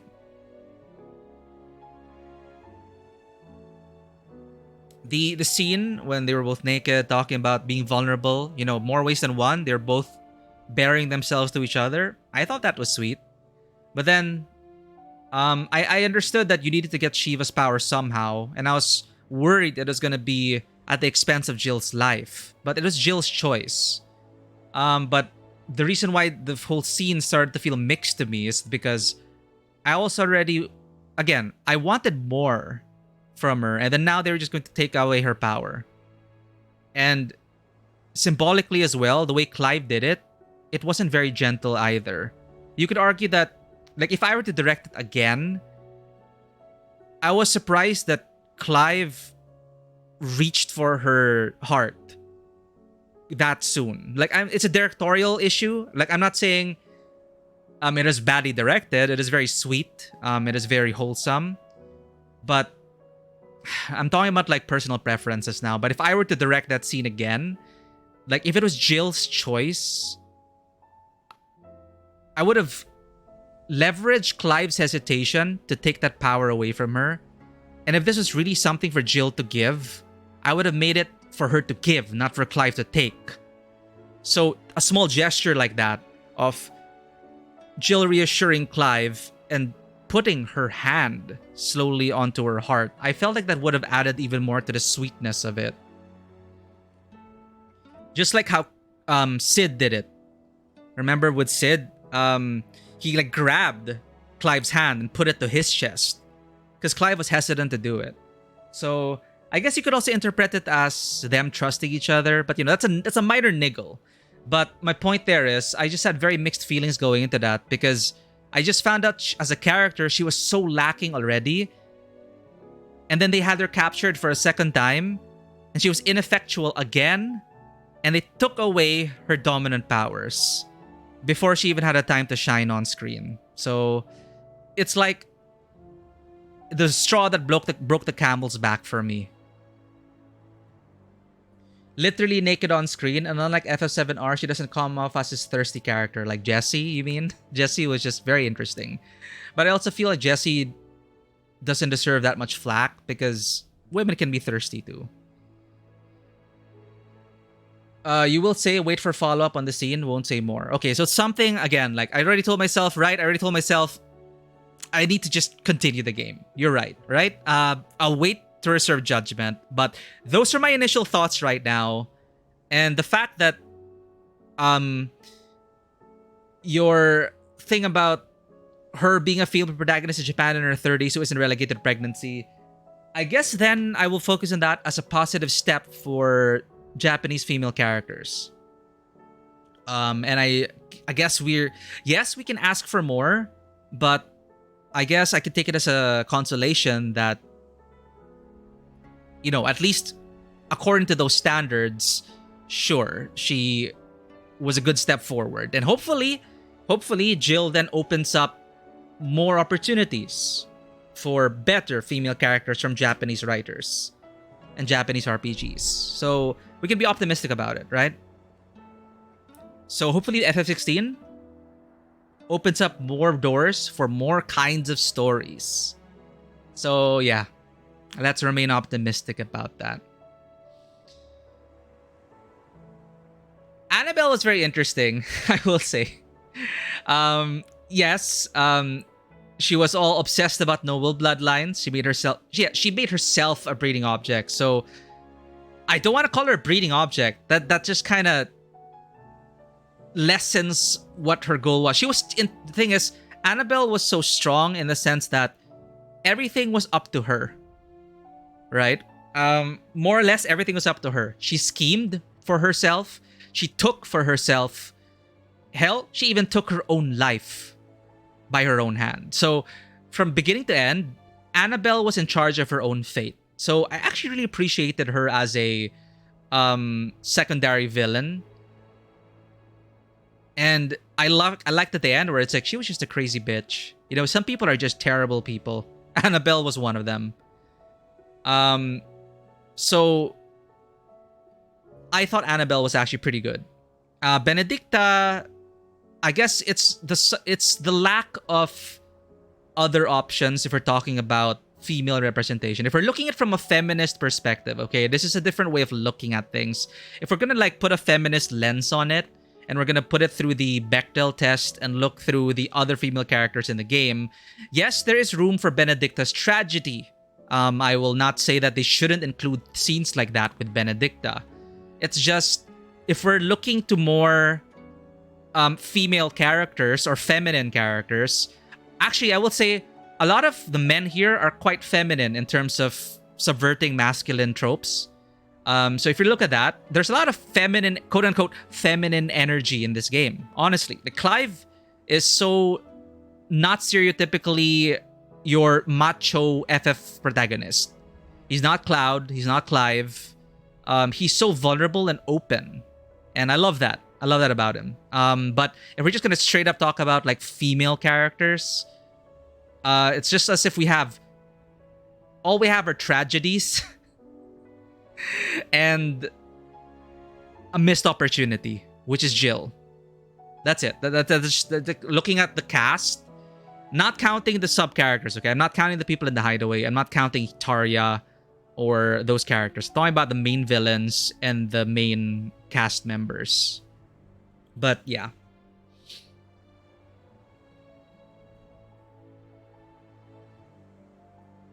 Childbirth stuff, I guess I took more. I didn't really take offense at Annabella because they framed it as the purity of bloodlines, where I feel like it was not really gender related, and to focus on her as a breeding object, I feel is the wrong way to go about it, even though you could put that in words. But for her, it was about the purity of bloodline. You could, for example, replace Annabella with a man, and you wouldn't call the man a breeding object. You'll just call this man obsessed about bloodlines. But we've seen so many men like that in dark fantasy medieval stories. The men are usually the ones who are like, purity of bloodlines, whatever.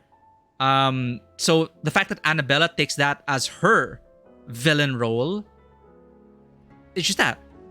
I would not say breeding object as a derogatory way. It's that she owned it. Just because she was a girl, you could replace her with a guy and you wouldn't call it a breeding object. I assure you that. The only character you honestly have an issue within is the game is Hugo Kupka. I didn't like Hugo. I didn't like Kupka. I did not like him. The only way I could get past Hugo Kupka scenes is that I had to believe that it is the writer's intention to paint him as a big baby who was entirely ineffectual as a leader, which is the whole point of his character. That someone with so much power, how could he be in office? So when I took it from that perspective, I was like, okay, sure. I'm not that angry at Hugo Kupka. He was a big baby from beginning to end. And sure, like that is his role.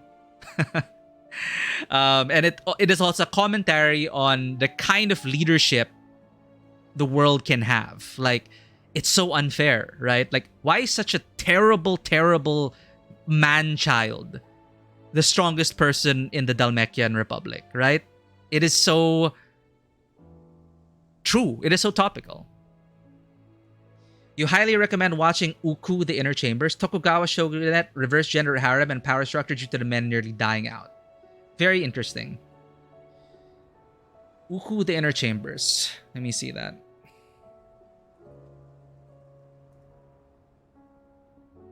Oh, it's a Japanese manga. Is there an anime? Oh, it's a TV series. Oh, okay, cool. It's on Netflix. And that is a very interesting perspective for exploring gender roles, where you put it into a historical setting and you take the men out of the equation due to one reason or another, and then how will it change, right? And it's just, at the end of the day, I'm predicting it doesn't change much. Humans gotta fill in human roles. But anyway, interesting. Thank you for the recommendation. It is on Netflix, so I can line that up.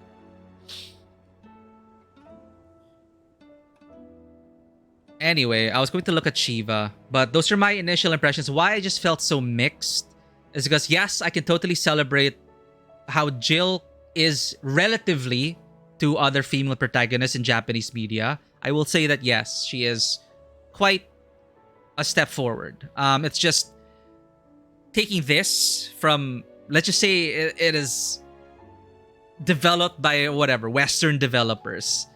To oversimplify the point, then Jill would be considered way behind in terms of character standards. Not as a female character, okay? Just as a character, period.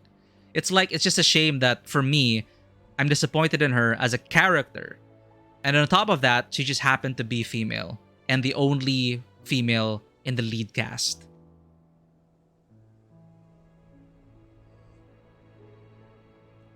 But, you know, it sounds like it's all doom and gloom. The game is still amazing.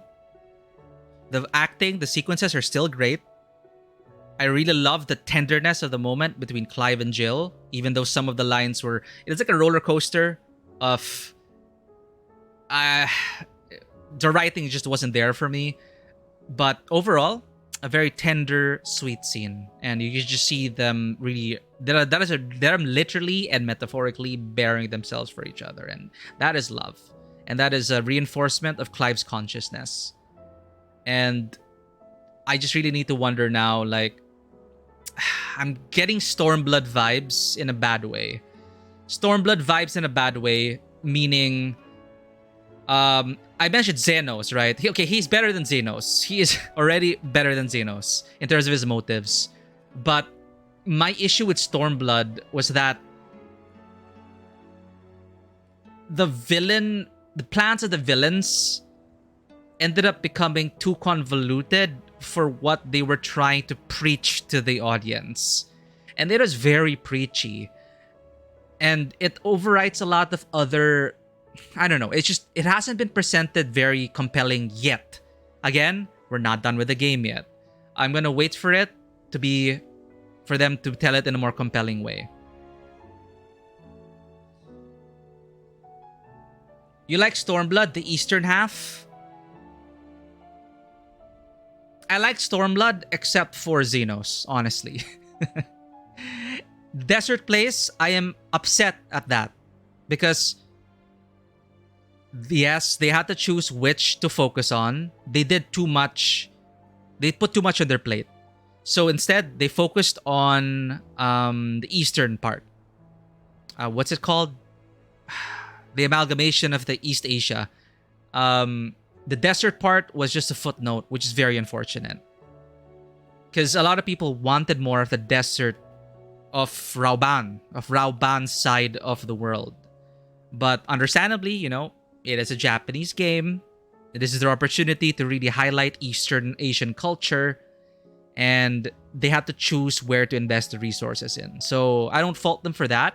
Again, it's a missed opportunity.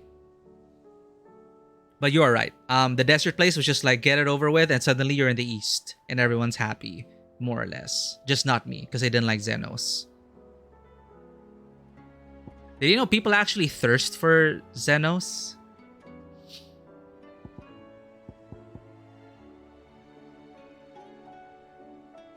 Who's Yotsuba and Samurai guy? Yotsuyu? You mean? Yotsuyu? Samurai guy... Oh, okay. I know who you mean. I know who you mean. The Rogadin... Xenos is a hottie, so I would have there. Okay, gotta admit. Yeah. He thick. He thick boy. Yeah. Okay. Anyway, I like our rotation right now. I like it. Which also got me thinking. Like... Do you think they could have done more in terms of fleshing out your party members? Do you think they could have implemented something like from Scarlet Nexus, where it's very simple squad commands? They operate independently, but you can just like simple squad commands. You think that would have helped the combat system, or would that have made it even more? Would it have been too much? Because I feel like I was struggling to connect with the party. The idea of a party. And I get it. We're focused on Clive. It's an amazing action game as Clive. But I feel like, for example, in Astral Chain, I felt a connection to my buddy. Yes, Torgal is there. But perhaps the Torgal system could have expanded to general party orders as well.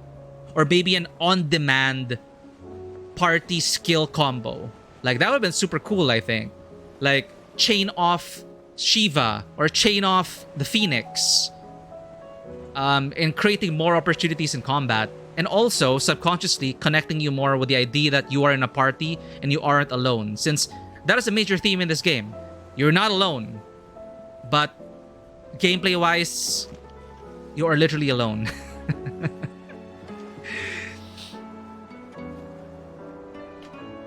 Yeah, and that's the thing, right? Like, we focus on Clive, that's fine. Which puts the onus then more on companion cutscenes, which we didn't have a lot of, and mechanically party systems that are stripped away totally. So I don't know. No, I don't want the alternate routes, but I'm thinking about gameplay-wise. Maybe it would have helped give your party a bigger presence if they folded it into the Torgal system, I feel. And it would have been nice to do stuff like, you know, you press a button, chill, and then she does her ice thing, freezes the guy, and then you Titan punch him and he shatters for like double damage. That would have been super cool. How do you split the sea, do you reckon? I reckon we're better off not knowing. That splitting the scene though, like, still, I feel like they put most of their budget in the first half of the game, but I'm waiting for things to escalate again. The set pieces here have overall been super amazing.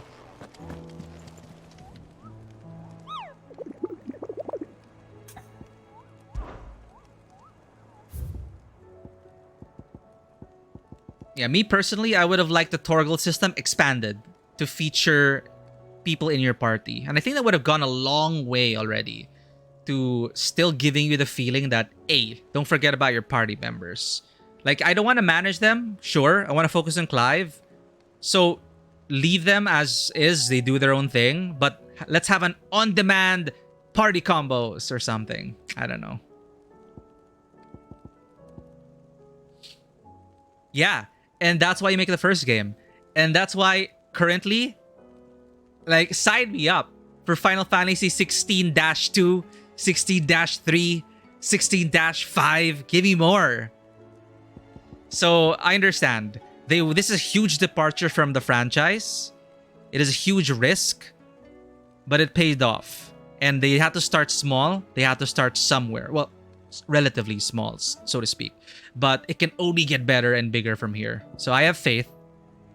Unless Square Enix does a very stupid decision and stops this creative team from making more games. Would that be happy? Would that... I don't know. Would Square do that? Would Square go, hey, so FF16 did really well, but we're gonna shut down your creative business unit. Because we need you to focus on Final Fantasy 14. So, Yoshi P, go back to F14, please. I don't know, man. Like, I wouldn't be surprised if Square just, like, ruined this... If Square eventually ruined this momentum we have right now.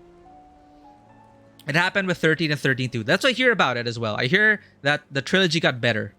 At least gameplay-wise. For 13.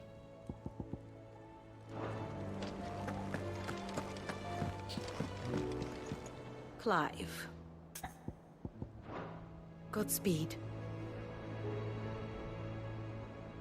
Yeah, Yoshi P is in an executive team now.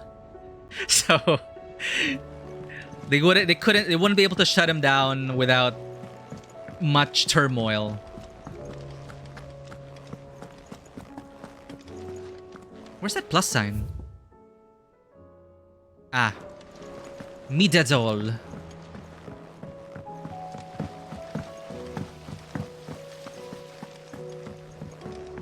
Welcome home, Sid.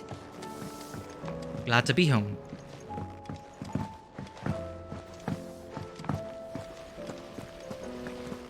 Asta, who are you pining for now? What? Asta started... I just noticed Asta's costume changes, becoming more and more... Is it just me, or does she change her clothes? I think it's my imagination.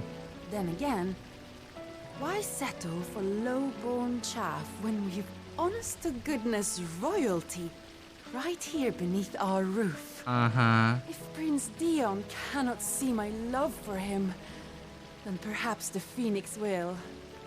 Good luck, Asta.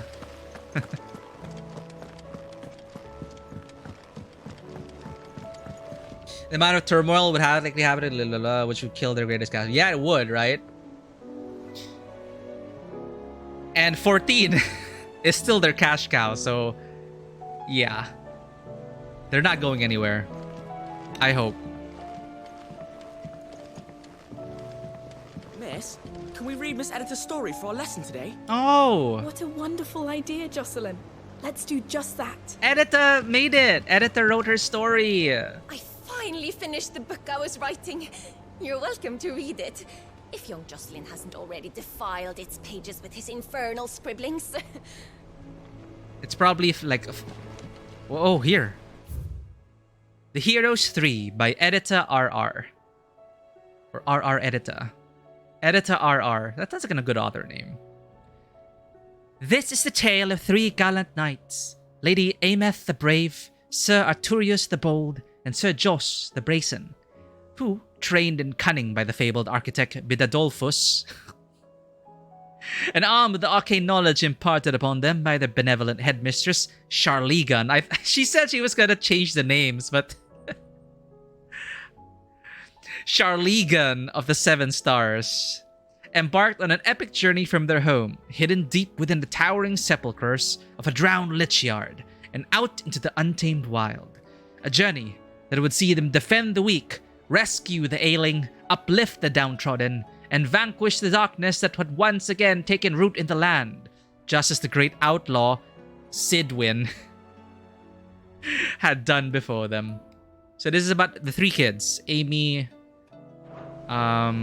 these 3 kids. It's about them.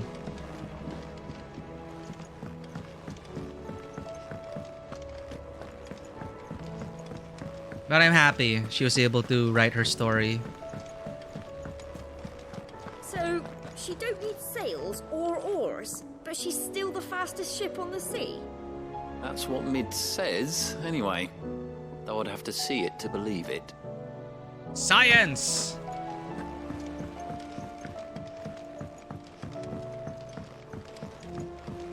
With Canva in the hands of Akashic, we'll need to find another port. Preferably one as well hidden as the ironworks. Ah, Sid. Just the man I was hoping to see. Did you have a mo? Don't tell me. You need more bomb ash. Oh no, we still got plenty of that left. Leather looseners. I'm working on bringing another one of the Chief's designs to life. This time, it's a new smelter. It's got a reverberatory hood over the top for additional thermo amplification and a system of reciprocal recirculatory regenerators that... I got some of that. Let's just say it gets very blimmin' hot. A heck of a lot hotter than anything Blackthorn's got in his forge, that's for certain. Only mithril engines get hotter, and you can't chuck ore in one of them and get metal out the other end. Trouble is, we won't be able to make it out of any old rubbish neither. We need the good stuff. And I hear you once helped Helena get her hands on exactly that. Any chance you could help me too? I'd be happy to. If it's for the good of the hideaway, I'd be happy to. Oh, it is. I promise you. So, what exactly is this good stuff you need me to find? We've got a couple of examples here. Spherical echoes, we call them. More fallen materials. So this smelter is similar to the mithril engine in more ways than one. That's right. They're a bit like the thermal helms. Fallen ceramics deal with heat like nothing else, see? And what's more, they're directional, transferring heat from the inside to the outside. But these things, they're all outside. If we line the hood with them, they'll reflect the heat right back into the furnace. We've collected as many as we can, and I know where we can get the rest. Trouble is, they're all watched over by their bigger, uglier cousins. So you want me to visit some ruins, destroy some echoes, and bring back the spheres they're guarding? That's it in a nutshell. TLDR. We're only 3 short, mind. And we know exactly where they are. There's one up Amber Way, in that ruin that they call Lost Plume, and another in the Silent South, over in Dalmekia. Last one is in the ruins of Advent, which is in the Empire. All right then. Wish me luck. It'll do. I'll be keeping all my fingers and toes Oh, crossed. something from the lore entries as well. It's pretty cool that essentially fallen tech, they call it Magitech. So that's the word, right? Magitech. Classic FF. Can't say I've ever been to the Silent South myself. Nor Advent, for that matter. I've hardly ever been out of the duchy, to tell you the truth. Did get the chance to visit Lost Plume once, though. What a piece of work that place is. Would have stuck around to study the relics more. If half of them hadn't been trying to blimmin' kill me. Ha ha ha ha. It's not like it's Luminous time, which took a decade to make 15. Oh my god. Massive multimedia tie-in and DLC, and then made Forspoken flop. I thought the movie was quite bad. The Kingsglaive movie. With Canva in the hands of Akashic. How was she? At the Enterprise, I believe. She was a beaut. Most impact of the first 6 games.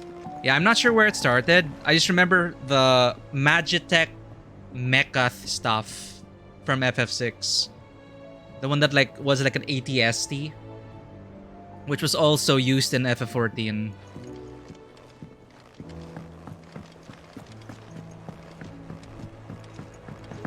The Walker.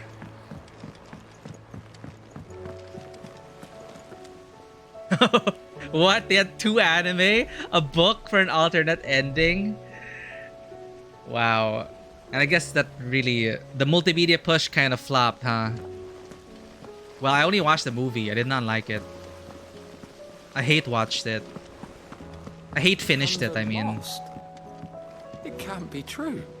I'm sorry, but the report was clear. The scouts found no survivors.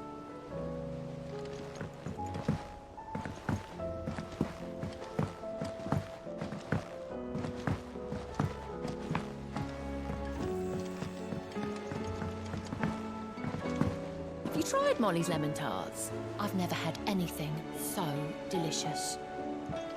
I should be so lucky. They're all in Tet's belly before they've even had time to cool. All of the crap should have been in the game. Yeah, the typical problem of, oh, you just didn't understand the game because you didn't read all the 10 books. I hate that.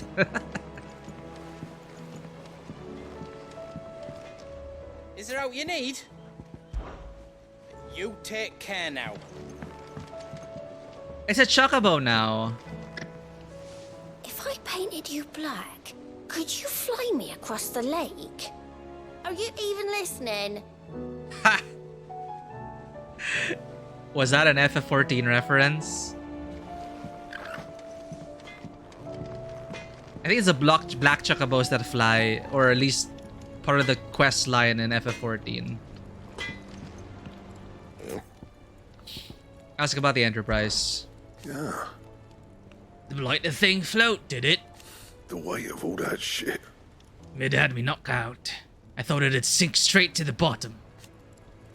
Always the way with Mid's inventions, though, isn't it? You ain't got a clue what the hell you're looking at when she hands you the designs, but they always seem to work. Clever girl, that one. A right boil in the art sometimes, but clever all the same. So, what'll it be? Ice brand. Yet deep was Frost's bite, leaving her fell mark upon their skins. Iconomaki, Book of Glaciers, 812. No scratches, right?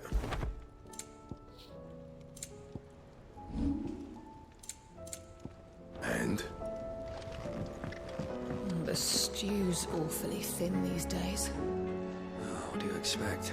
Farmers are abandoning their fields and traders their roofs. Most of what we have now comes from here in the Hideaway. I will not forget this kindness, my lord. I shall go to Eastpool, but as soon as the rebuilding work is complete, I promise to return. Barely had a squire moment. A healer's place. Thank you for helping me guide my mentor free from this mortal coil. This is a sad quest. Contrary to what the madding crowd believes, we Physicers are not without our limits. I cannot hope to cure every ill, mend every wound, save every life. The only medicine that will see you home safe without fail is prevention. Not that this knowledge will ever stop any of you from chasing down some behemoth for its toenails. Taya. Captain Doris.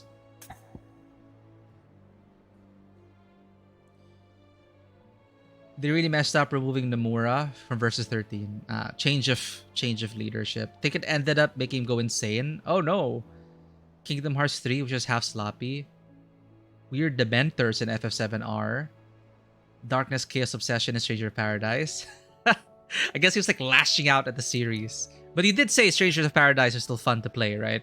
I should probably experience that. Isn't that like a reimagining of Final Fantasy 1? Like, you know, like in spirit? They screwed up with that NPC. Oscar, you mean? He never moves from there? It's so disappointing. It's like, I guess he was supposed to have a few more scenes, but they forgot about him. It's like, you have a squire now, Clive. Oh wait, we don't have a party system, nor do we really focus much on your companions. Too bad. Captain Doris. Sir, I and the other Cursebreakers have grown concerned regarding the well-being of our captain. Despite the apparent unrest her recent investigations have visited upon her, Lady Doris refuses all offers of assistance. If it is not too much trouble, I would ask that you please speak with the captain and learn what troubles her so deeply. Cole. There's no way of knowing if Doris will confide in me, but I can speak to her at least.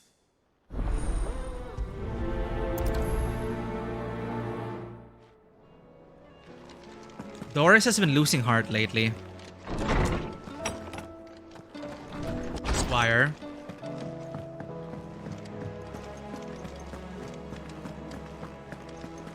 Premier Avenue, how is it going? Well, it kind of turned into a just chatting stream for a while.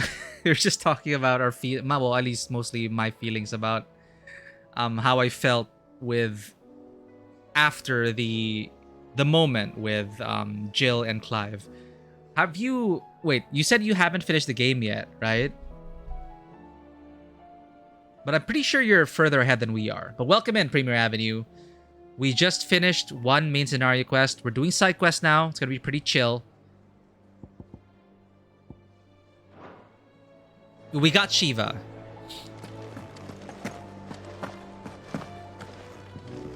What can I get you, Sid? Order a drink. The usual, then.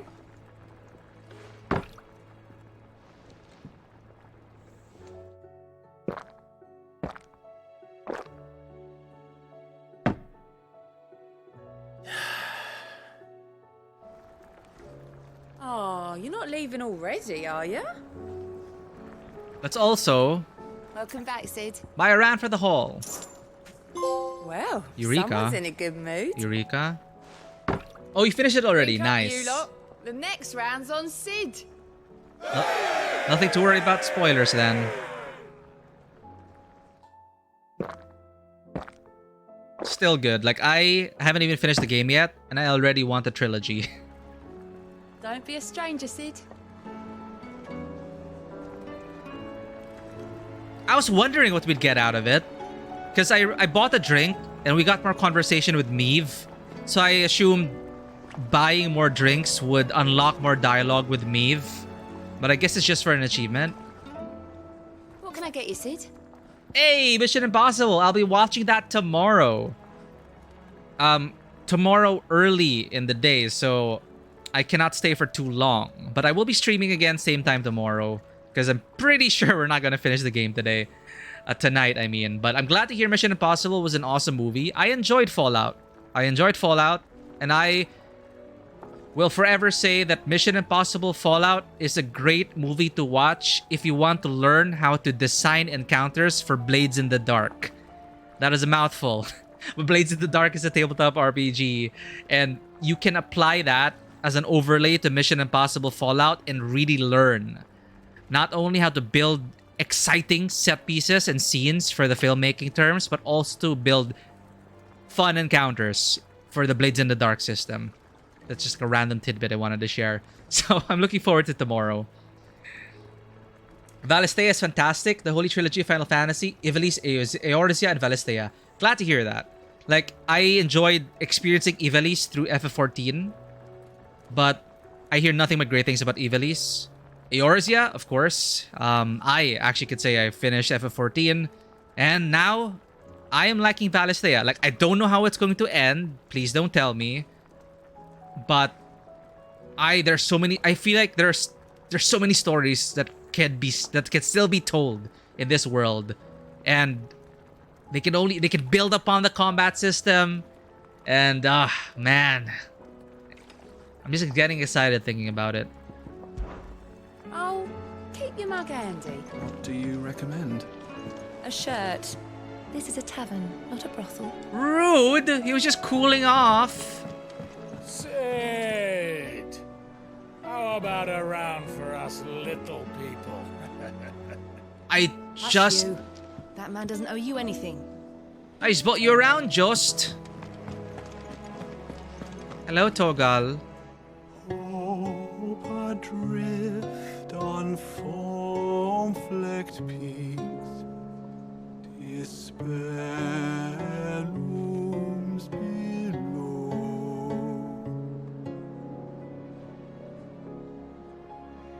Yet in the dark, a flame is sparked that warms us in.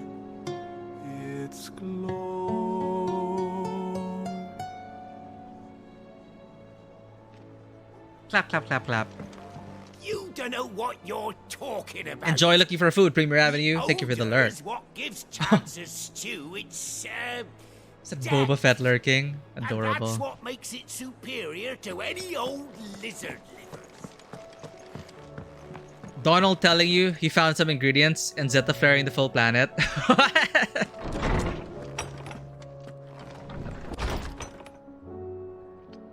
They need to expand on the Bard in future games. Have them in a town scare, bars, multiple songs, etc. Yeah, I love the inclusion of the Bard here.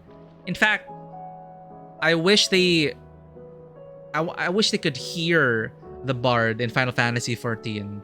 I know it's a lot to ask, but there's so many Bard pieces from there. I'd love to hear them perform.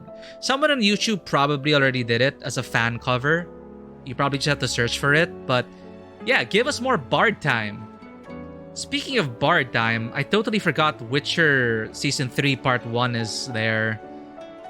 I heard viewership is down by a lot. And I haven't heard many great things about the current season of Witcher, but I'm still gonna watch it. We all know that bearers have a resilience to the ill effects. Same dialogue. Do you find it strange that there are those who, despite being free of magic... He's about the chocobo, right? Talking about chocobo resistance. Did you know that chocobos are far more resilient to the effects of evil?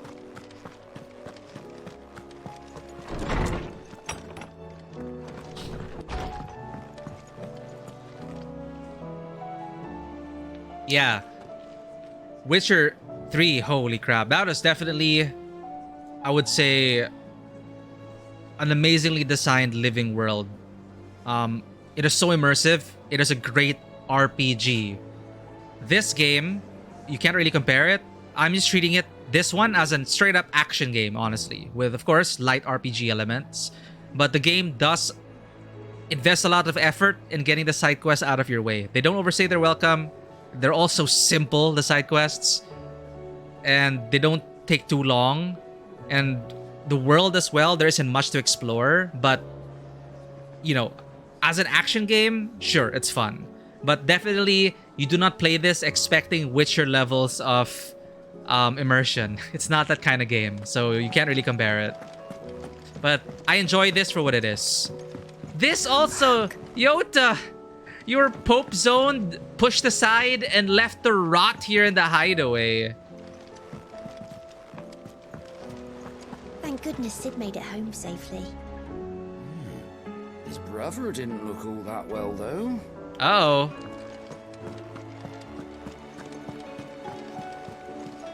Covered in nicks and lumps, the lot of them. It's a wonder they can still walk. It's a wonder they made it back at all. I heard Odin was there. I suppose you've got quite the tale to tell. But I'll let you get some nice warm stew in you first, before I go bothering you for the details.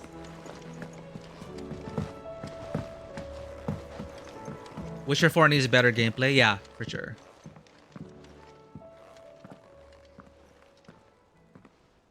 Though I love how visceral it is. It's one of the few games where you get to like cut limbs off. I'm looking for Doris. Is she here? I'm afraid not. She's at Martha's Rest on a job. My job, actually. When she heard what the mission was, she insisted on going herself. Alone. Oh, Doris. Did she? What was the mission? Following up on some new information. Once they'd settled in, the bearers you helped liberate in the Dragon's Eyrie were keen to talk about their imprisonment. And about their captor. The slaver Cole's team were tracking when they were attacked by the Beastmen. I'll go and find her.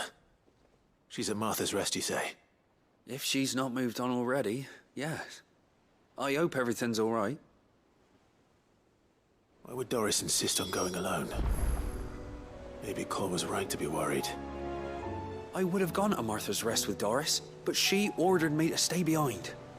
And I'm not about to start disobeying orders.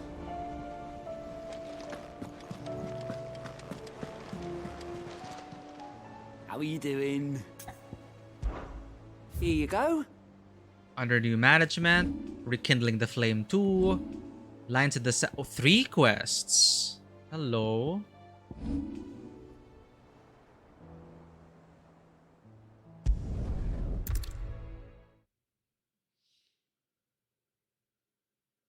without a dismemberment. Yeah, right? Like, when I played Jedi Knight back in the day, console command. What is the console command to enable lightsaber dismemberment? realistic saber combat space 1.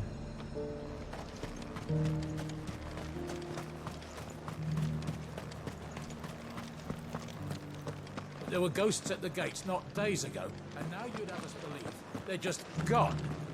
I would. And I'd thank you to trust us. Unless you fancy picking up a sword yourself.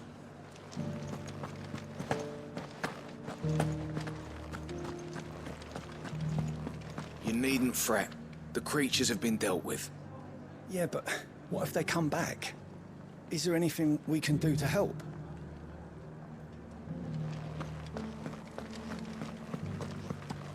Those things I said before about not being able to fight. You didn't mean them. I know. That's not the man you are. The man I love. Maybe it is true love. So many were injured. Only by the grace of the goddess did so few succumb to their wounds. I'd say it was more the grace of the dame. But help's help, eh?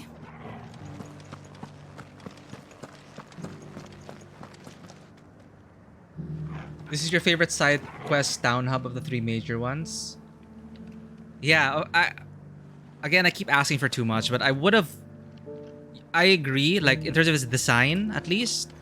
This feels like an actual... it reminds me... gives me shades of Novigrad. Gives me shades of... Witcher 3 had amazing cities.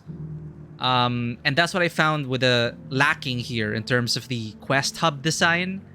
At least aesthetically, they weren't very impressive to me. But this one actually feels like... I don't know, like... an actual quest hub?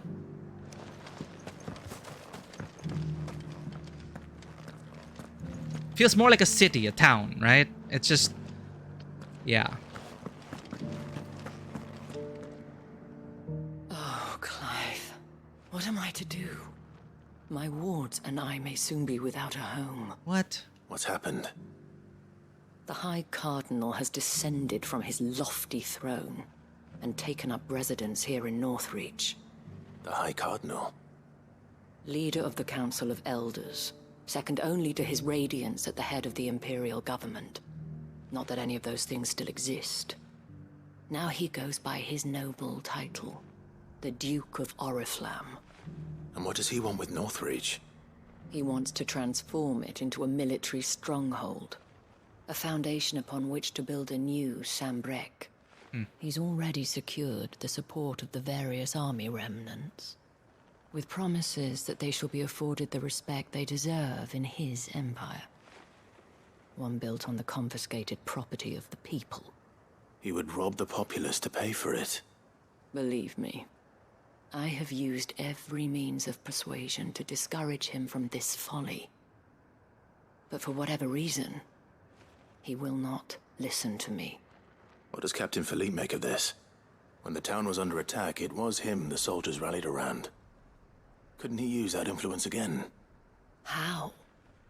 By speaking out against one of the most powerful men in Sambrek.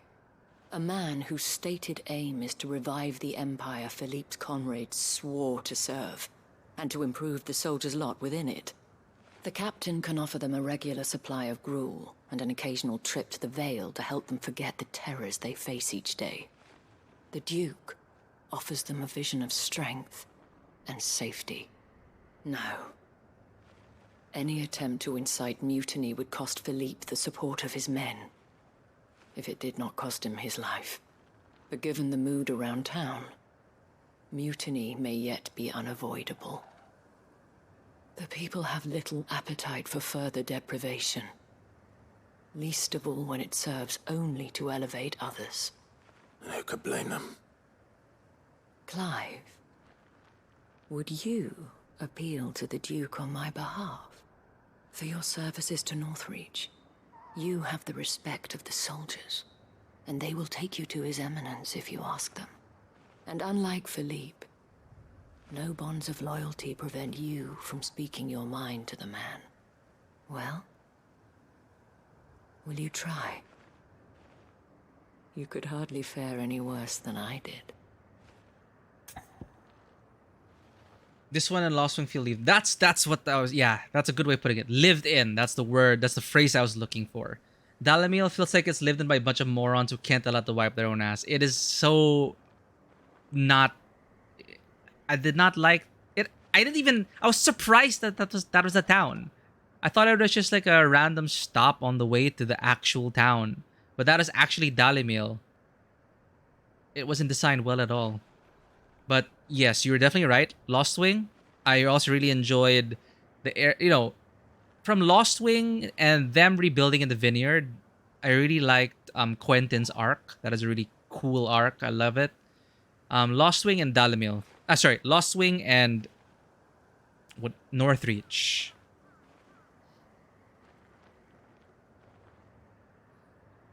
You don't think the same people wrote that town? Still, the lead writer ought to have a look at the consistency, but I'm pretty sure, you know, you can't have it all. I guess, you know, there are highs and lows, and for me, Dalamil was one of the lows. I'll see what I can do. Thank you, Clive. Tell me then, where will I find this Duke of Oriflamme? In the garrison? Overseeing the troops, yes. All right. Wish me luck.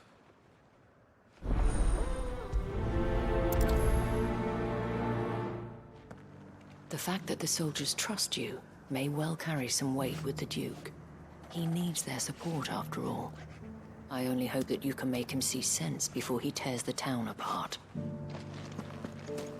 I may have met this Duke before, at the Remembrance Ceremony. Let's hope I didn't make a strong impression. He looks like Mads Mikkelsen, the head cardinal.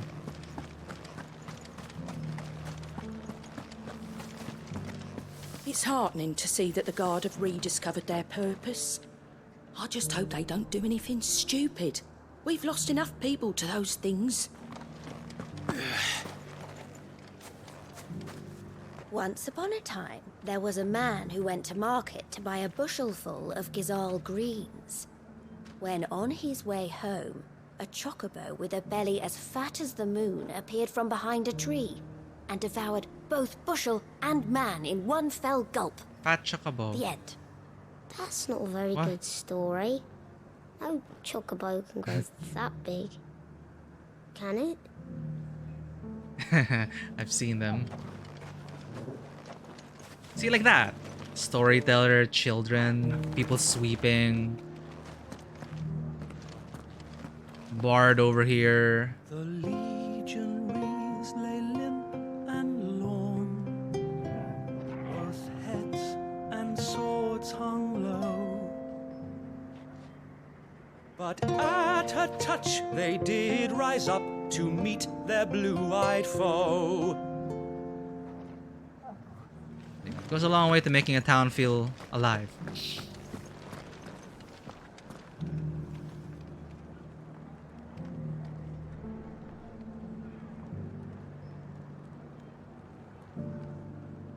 Yeah, they could have taken it into another direction like that.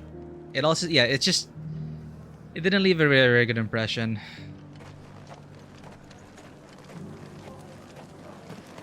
As long as you remain, the Veil will see to your needs. Oh, thank Grieger.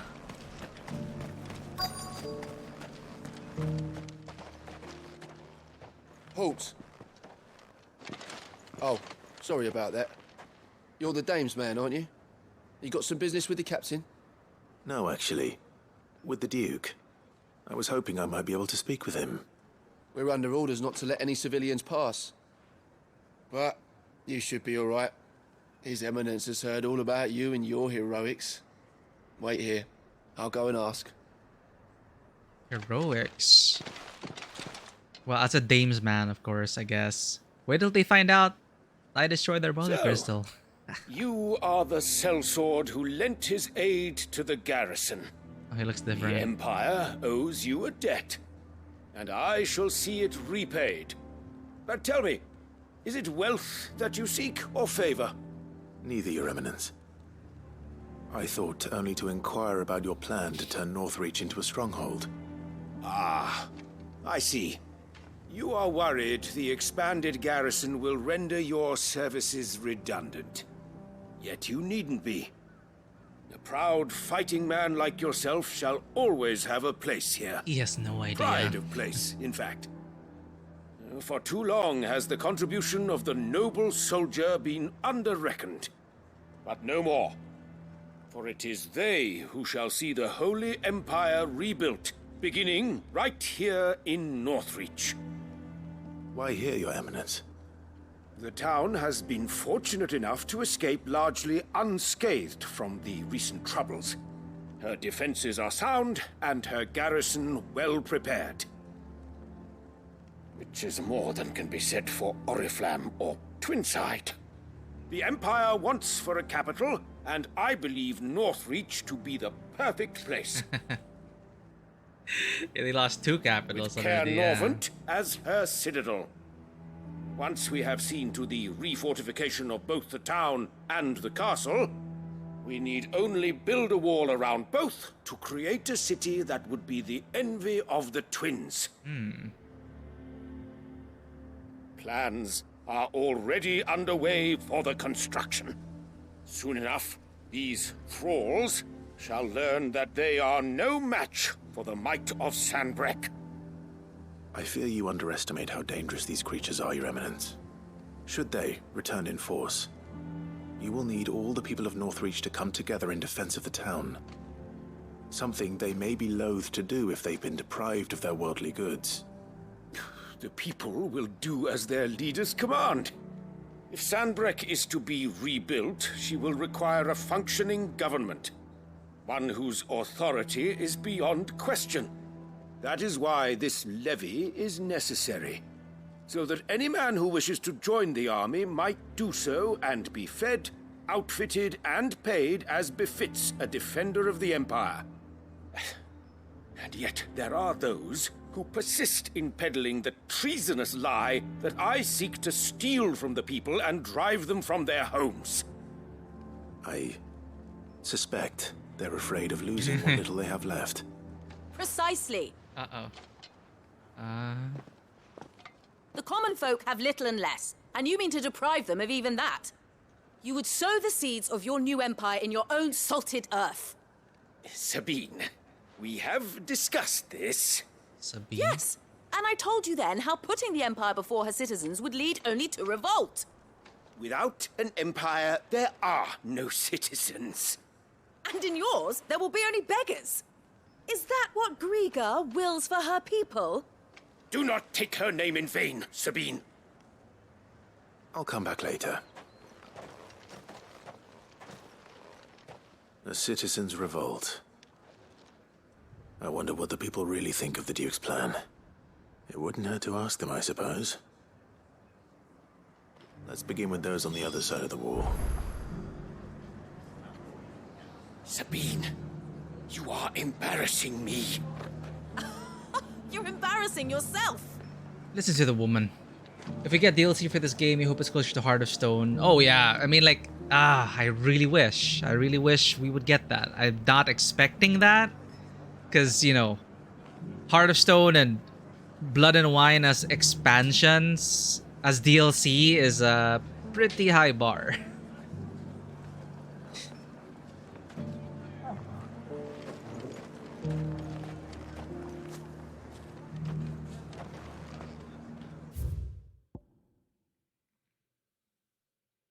Active time lore. I want to know who this is.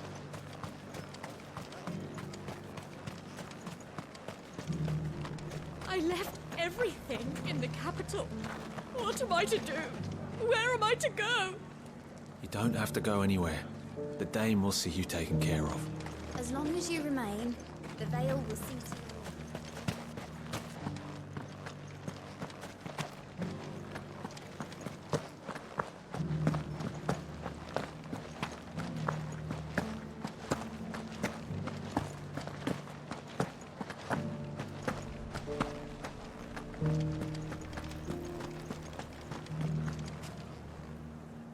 All right there. What is it you're after, sir? Just your opinion, actually. I wondered what you thought of the Duke of Oriflamme.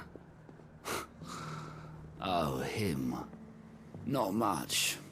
None of us traders do. It's thanks to nobles like him that we had to set up shop this side of the wall in the first place. Couldn't have the rabble getting any closer to the holy capital, could they? And now he's trying to drive us out completely, threatening to take everything we got from us if we don't clear off. If the dame said she wanted him run out of town, I'd be straight through that checkpoint, tar bucket in hand. You, sir, are under arrest. No, it's always a risk talking like that, right? The Duke might have soldiers at his beck and call, but us common folk follow the dame, and no one else. Like to speak such words. That is treason, sir. I got peppers to numb your tongue and put fire in your belly. Would you care for a taste? I've been hearing a lot of talk about a certain duke.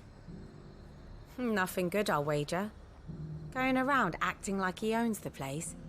And with hardly a word to the dame. This is her town, not his. I take it you'd rather she was in charge. As far as I'm concerned, she still is.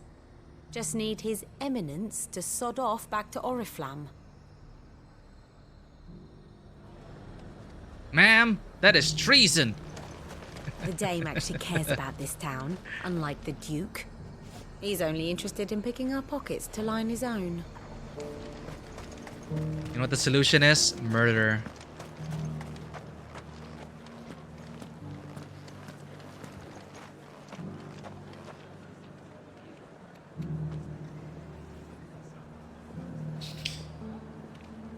Yeah, I guess in Dhalmekia, we see more of Dhalmekia. As you said, we have the little town Boklad, right? Boklad, I guess. If you consider it as a whole, Boklad, I guess, connected to Dalimil. We do have Theo and his sister.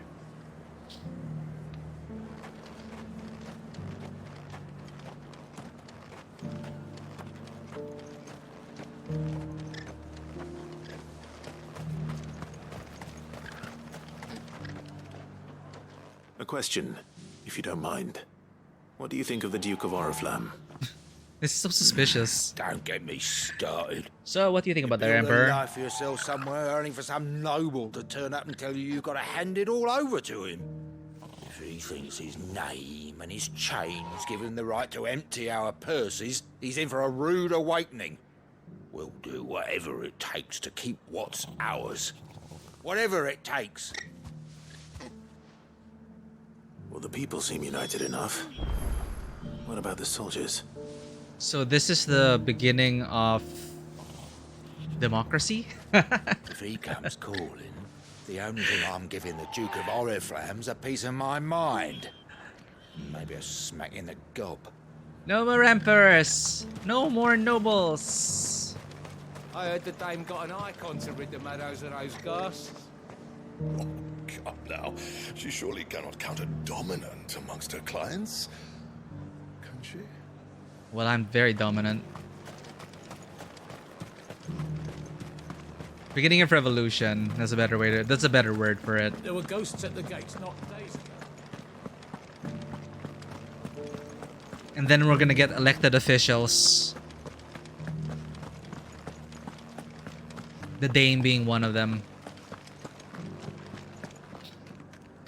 Excuse me, do you have a moment? I wondered if you'd mind sharing your thoughts on the Duke of Oriflamme. Well, he's made a lot of enemies coming in the way he did. I mean, look around us. You can see the state the realm's in. The traders might not like having the screws put on them, but if they volunteered a few more of their hard-earned gil before things got bad, maybe they wouldn't have to. I think the Duke's got a point when he says rebuilding the Empire's the best way of making sure we're all protected. And if that means people who don't know one end of a sword from another have to make way for those who do, well, that's just how it goes. Uh-oh. I mean, it'd be nice if we could all do whatever the hell we wanted and not end up being torn to shreds by a swarm of fiends. But we can't, so we've got to make sacrifices, just like the Duke of Oriflamme says. We only finished up to Theo. What's he saying? Theo rode off on a chocobo, and he revealed to us that his sister refused to join this like big merchant guild because she felt like she had to take care of him. So Theo was going on about like she's not accepting it because of me. I have to prove to her that I am self-sufficient or something like that.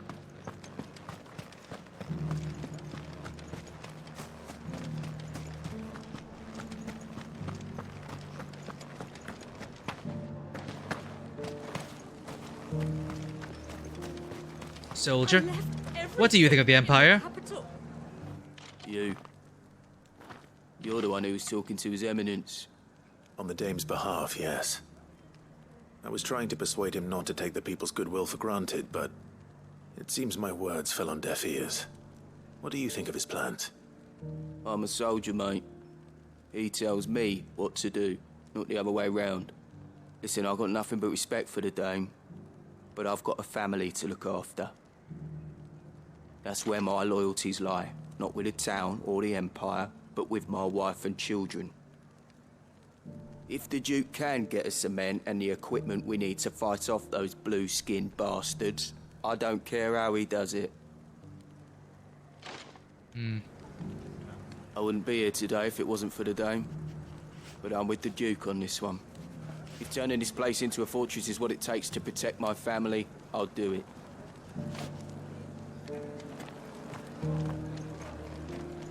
Some quests really stuck with As you. long as you remain, Oh, the Veil will see to your needs. that's good to hear. Because so far, Quentin has stuck with me for now. And there's a side quest. Embarrassing me. You're embarrassing yourself. So far, Quentin is really good. So I'm hoping the others will conclude well. I hear the Duke of Oriflamme plans to turn this town into some sort of fortress. Do you think that's a good idea? It's not for me to say. All I know is that unless the Emperor orders me otherwise, His Eminence's word is law. Look, no one likes all these taxes and tariffs, but empires don't come for free. Once Sanbreque is back on her feet, we'll all reap the benefits. Let's see what Philippe makes of all this. What the common folk don't understand is, this is for them too. Either we turn the Empire back into a force to be reckoned with, or we live in fear the rest of our lives.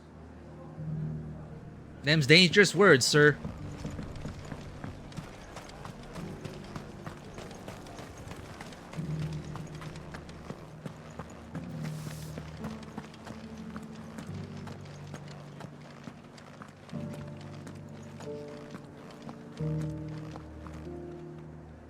Guessing training? Your superiors are calling? Alright, take care, Izzy.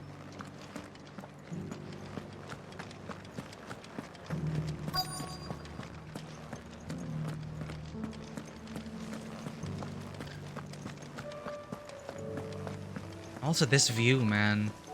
This really is one of the better design zones. Bonebreaker, have you finished the game? Welcome in. Last time I checked on you, you were defeating Titan. Not yet? But I feel like we're almost done. According to this, we're 86% done. And we have 54 hours on the clock. It doesn't even feel like 60 hours, honestly. I feel like we've only been here for 30 hours in game. But apparently, we've been at it for almost 60 hours. But welcome in, Bonebreaker. It's good to see you. Spoilers permitting. I was inspired by you, Bonebreaker, honestly, by the way. I saw the damage you were outputting, and that put me to shame. So I read up on my skills. I thought about my rotation. And then now we're finally hitting better numbers, and encounters are ending faster. So thank you for the inspiration. And do go check out Bonebreaker85. He is also streaming Final Fantasy 16 a bit further ahead than we are. But a super chill, awesome streamer from Germany. Please do go check Bonebreaker out. But welcome in for now. Are you preparing for your stream? Oh, thankfully we're not that bad, Bonebreaker. We were able to hit that 50k mark, but now we're hitting 80k during stagger windows. So at least that's something. I don't know how our DPS is outside of stagger windows, but if all our skills are up, all things considered, at least we get to the 80,000 plus for stagger windows. Well, I wouldn't have gotten those numbers if I didn't watch you play. And that's a great thing about this game. Your playstyle is like totally different from mine. It is totally different from like what Dove Taylor was saying. She was a guest here earlier. Totally different ways of playing. And I'm pretty sure like Izzy also has a very different way of playing. And it's so cool because you just get to mix and match everything. But like Shiva, like I know what you mean now, Bonebreaker. You're talking about how you're already so used to your rotation and you get these new things and you're wondering, should I like try to do something new?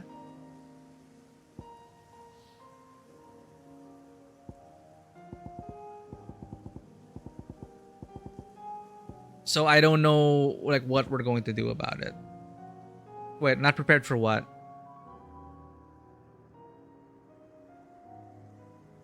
Oh no!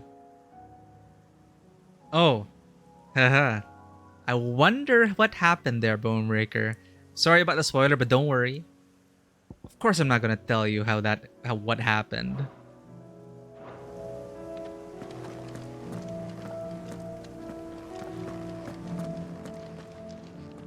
Captain, do you have a moment? For you? Certainly. Clive, wasn't it? Thank you for last time. Yeah, but I know what you're talking about now, about like you get new things, but you're like, I'm already used to what I'm doing. So I'm hesitant to like try new things, but you know, I should. Oh no. The thing is we're doing side quests. I don't know when we're gonna fight shit. How can I help you? I wanted to ask you about the Duke of Oriflamme. Do you intend to go along with his plan? This is all just talking. But to tell you the truth, I'm in two minds. It's my sworn duty as a captain of the Imperial Army to obey his orders. But I can't say I agree with him. Philippe, I remember you saying that you became a soldier to protect the people you loved. The Dame included. That's right, I did. Well, she doesn't agree with the Duke's orders either. She thinks they could tear Northreach apart.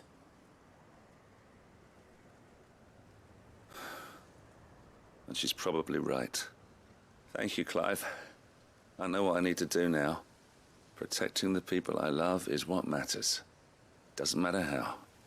Well, duty calls, so I better go. Thanks again. What's he gonna do? Military coup? It seems Philippe wants to do the right thing at least. I expect Isabel will be pleased to hear that, if nothing else. Okay, let's go for that big guy in the distance.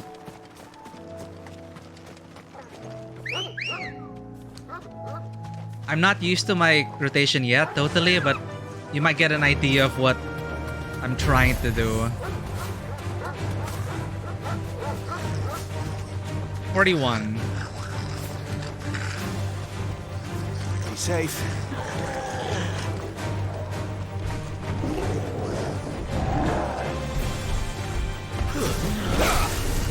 Too slow. Get him.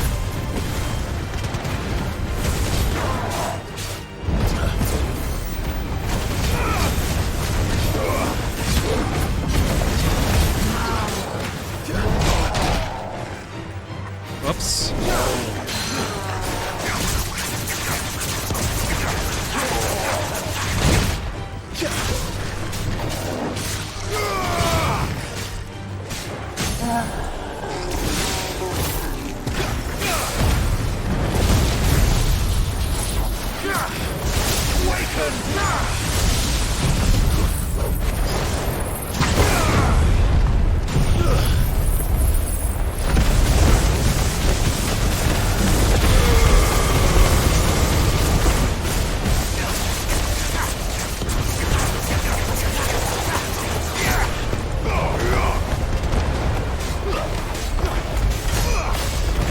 no! Well, roughly like that, but that's like single target stuff. But you were dealing so much more damage than I was when I was in the same story beat. You're working towards something similar. Yeah, so like the stagger windows are fine, but like I'm still not very satisfied with my general use stuff. Like all I have is this and Garuda's. Like those are fast cooldowns, but I reserve Ramu for like stagger windows. And then I got inspired by your tornado and then target the tornado. That's if we have multiple enemies. Yeah. But I'd be interested to see where you are. I have the Phoenix ult here. I use it Flames of Rebirth. But Rising Flames, it's just kind of like part of my regular rotation. Like outside of stagger windows. I'm not sure. Remains to be seen if I can change it for something better. But I do have the Phoenix ult here. Premier Avenue, thank you for lurking. Good luck on the edit. Are you editing like a music video or something?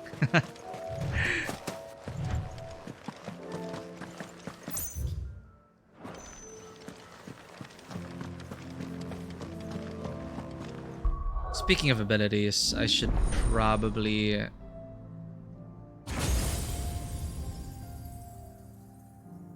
Now, the last thing here, I'm actually curious. Is it going to be Leviathan or is it going to be Darkness? So Leviathan is really not present. Interesting. Maybe Leviathan will be part of the DLC. You currently use... Oh, you're actually... Oh, actual stuff for the channel and review of this game. Good luck with that, Premier Avenue. Let us know when the review's up. I'd like to hear your thoughts about this as well. I currently use Gouge for building the multiplier during stagger in conjunction with the Ramu trap thing. Yeah, that was super great. That's where I got. That's what I also copied from you. This thing, like I didn't know what the hell it did. It looked so underwhelming as a skill, but putting it during stagger windows and hitting it with Garuda, you were right. You were right about that. Judgment Bolt, of course, pretty awesome, I guess, for a single target, but. Bahamut, I tried. Bahamut's pretty fun if you have satellite, because you can shoot while you're channeling Mega Flare. Because usually if you're just like flying around with Mega Flare, it's so boring. But if you add satellites, it's like having pods in Nier Automata.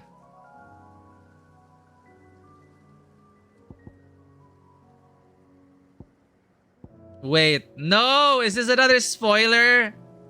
I'm gonna get out of this. Okay. Thank God.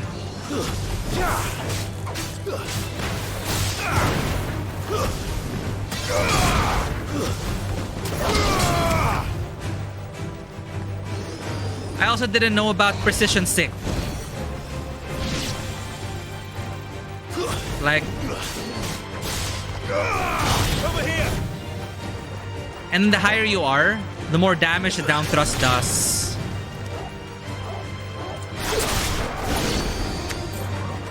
Like, that's what Stomp is for. Nice try. Like, if you Stomp...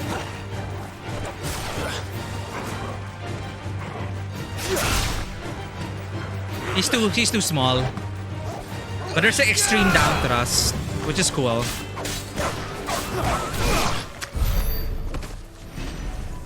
And there's a timing as well for sicking Torgal.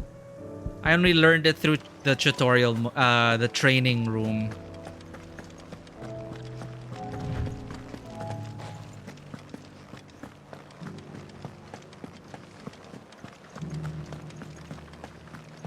Yeah, that's why I just realized it is too small. But like apparently the higher you are, the more damage your downward thrust with us. But apparently there's a timing for Torgal. Like at the end of your combos, just like weaving magic, also sick Torgal. Then it's a precision sick or something. And he rolls like Sonic.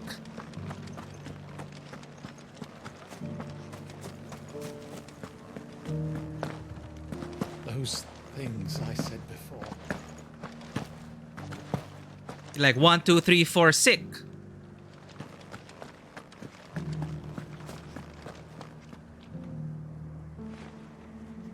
Ah, Clive. How did you fare? Were you able to speak with the Duke?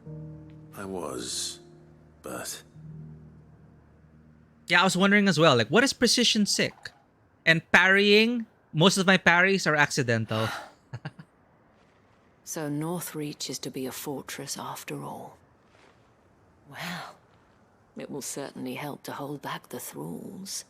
There's no denying that. Though I doubt it will come as much consolation to the townspeople whose worldly goods are confiscated to pay for it.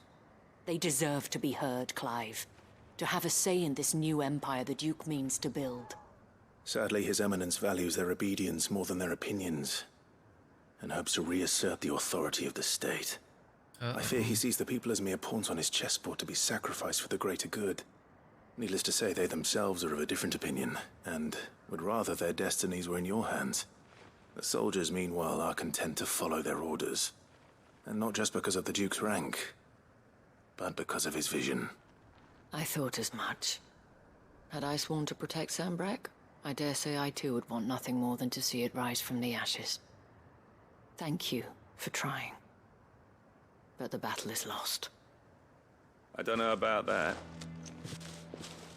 Difficult position, huh? What happened to your uniform? Precision I dodging. handed it in, along with my resignation. Told the lads I wished... For the most part, go with the flow as I goes on. Yeah, right? Like, when a counter happens, oh, happy surprise, and then you exploit it. It's like a cherry on top. Like, it just happens while you're in a flow state. Well, but that I owe it to those I love to call it a day. Why? Why? Because I realize what really matters to me. Not following some nobleman's orders for the sake of it, but protecting what I care about. Protecting Northreach. I honestly don't know when those monsters will return, but I'm certain they're not finished with us yet. And when they do come back, we need to be ready for them. We need to stand together, all of us. And with you to lead us, milady, I reckon we can do it. It was you who finally convinced me, Clive. There's no point following orders if they go against everything you believe. Indeed.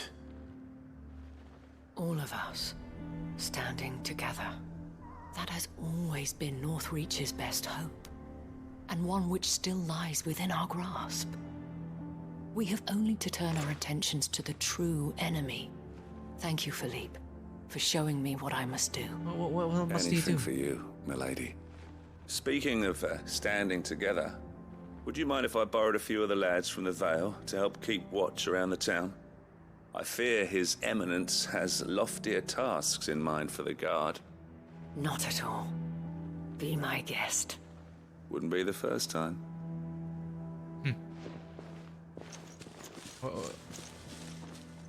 What are they gonna do? There may be hope for Northreach yet. Especially with men like you and Philippe to champion our cause. I, for my part, shall continue to work upon the Duke, in the stubborn belief that I might still tempt him into joining hands. But I suspect I shall have to call upon your aid again. Until then, Clive. Until then. So there's still more to this quest arc.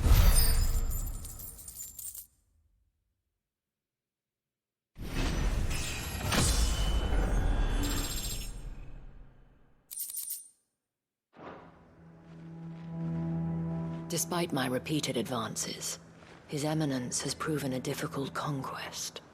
Fortunately, I am nothing if not persistent. But, be that as it may, I might yet need you to press the point.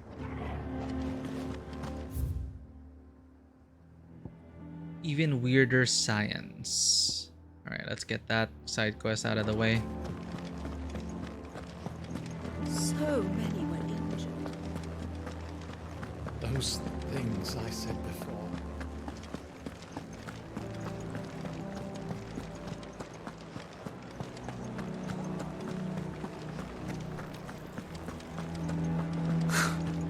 Let of us believe.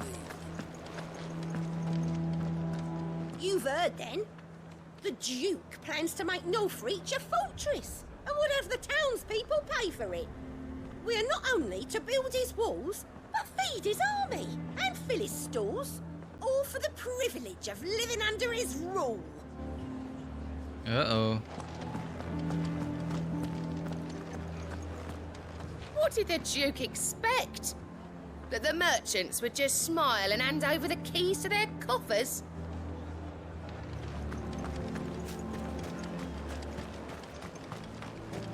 I heard it was the Dreadworm himself that brought the fire down on the Dominion. Then the rumors are true. Prince Dion's usurped the Holy Throne. I heard the dame got an icon to rid the meadows of those ghasts. Come now, she surely cannot counter dominant. No use calling Ambrosia now. Let's go.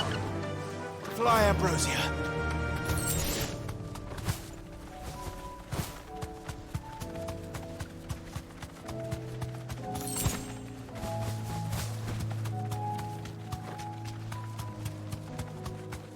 What is that? Oh, a curl.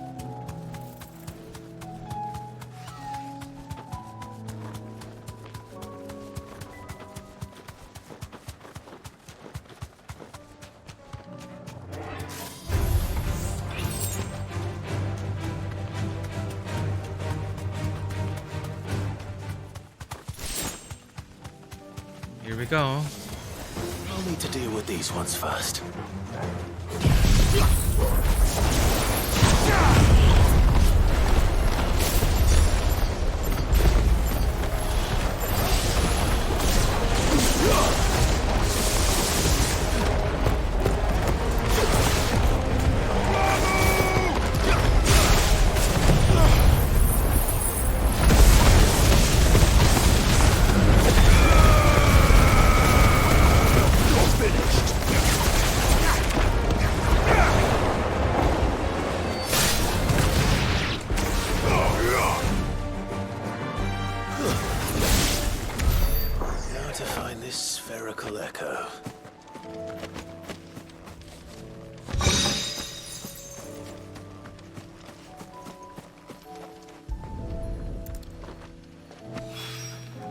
This is it.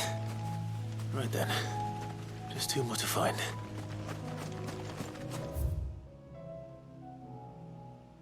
Have I noticed the tornado moving around? Yeah, I think it does move around.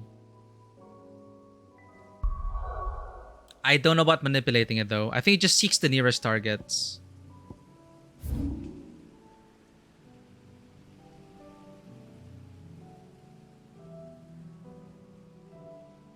Ugh, why are they so far away?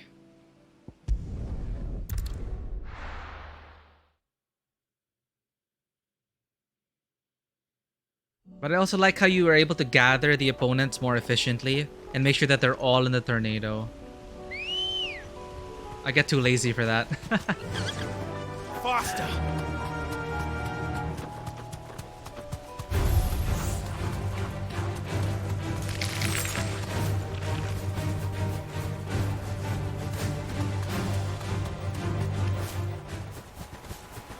Damn it.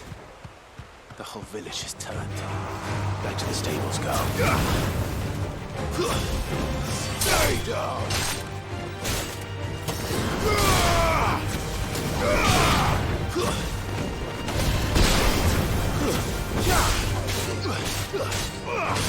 Over here!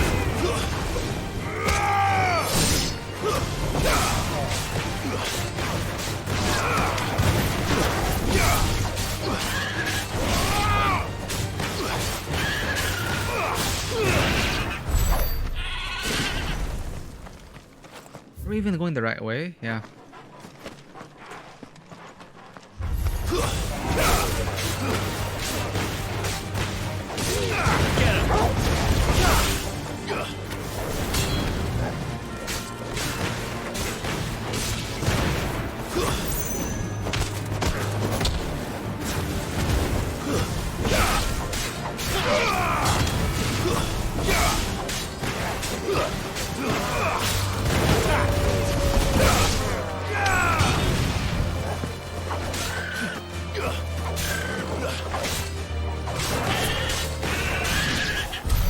Poor Chocobo.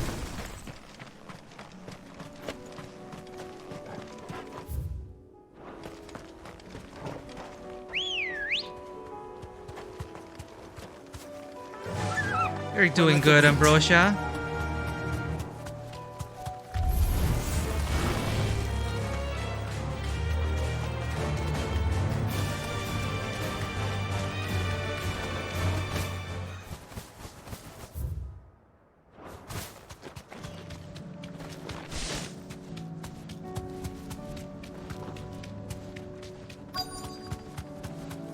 That must be it. You deserve a rest.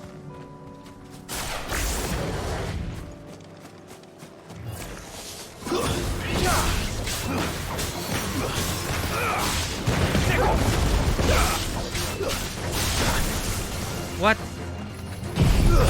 Whoops, wrong thing. My bad.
I wasn't on my... Ah, god damn it.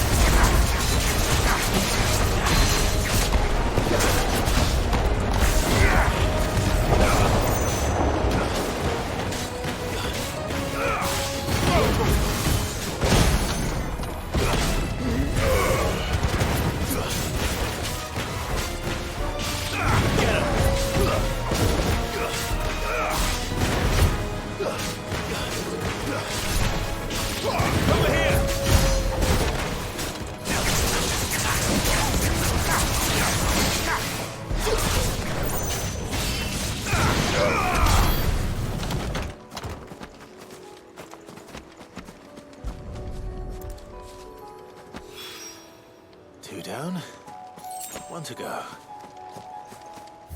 Easy enough. Quest time.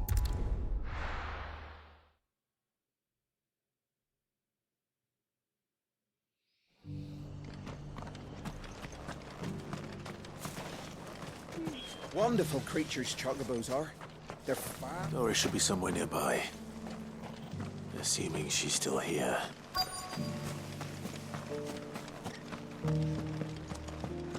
The world seems to be changing so fast lately, I can hardly keep up.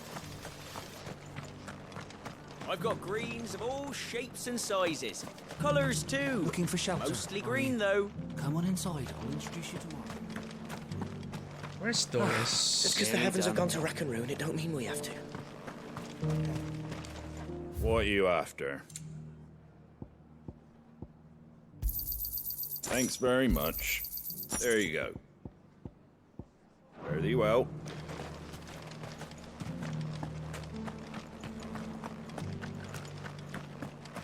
It doesn't still hurt, does it?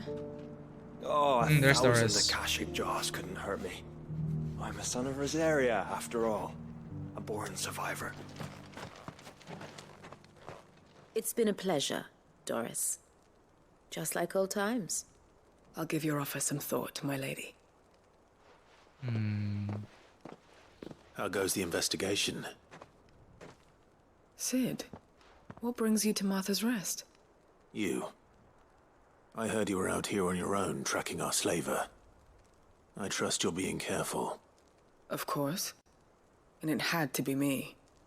The bearers from the Dragon's Eyrie confirmed a long-held suspicion of mine that the slaver we've been tracking is an old acquaintance.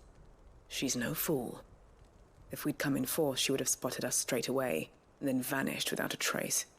That was her just now, wasn't it? So, was it a fruitful reunion? I'd say so. She tried to recruit me. Seems her time in Rosaria is coming to an end. She's abducted bearers from across the region and is looking to smuggle them back into Sambrek. After her brush with those beastmen on the road to Northreach, she hired herself an Imperial escort, which she wants me to join. She's dangerous, Sid, but I think I can stop her. Not alone. Then I'm going with you. I'll take care of the escort. You can see the bearers to safety. Where are they? The Baum Archers, soon to break camp. You go on ahead. I'll follow once I've sent word back to the hideaway. She asked me to join her at the Baum Archers. It's a wonder she still trusts me after everything that happened. Lucky.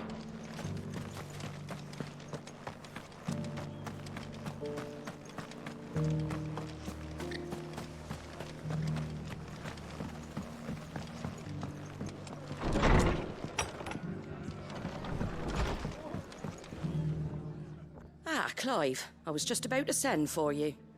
I'd like you to take something to Sir Wade up in Eastpool. Seeds for planting. Thought it was about time they started growing their own food. I'll keep providing them with whatever they need in the meantime, of course. But if Eastpool's going to survive, it's got to be able to fend for itself. As have those poor bearers. They've lived their whole lives in servitude, but now they're their own masters. Small wonder they ain't got the foggiest how to provide for themselves. So it's up to us to teach them. And if you're wondering why you, well, the wagoneers taking supplies up that way have been coming back with more and more reports of Akashic around the village of late. Sir Wade's putting a brave face on it, but I think even he's starting to worry. And if he's likely to share those concerns with anyone, it's you. Martha's face reminds me of Jesse Faden. Oh, hey, now that you mention it.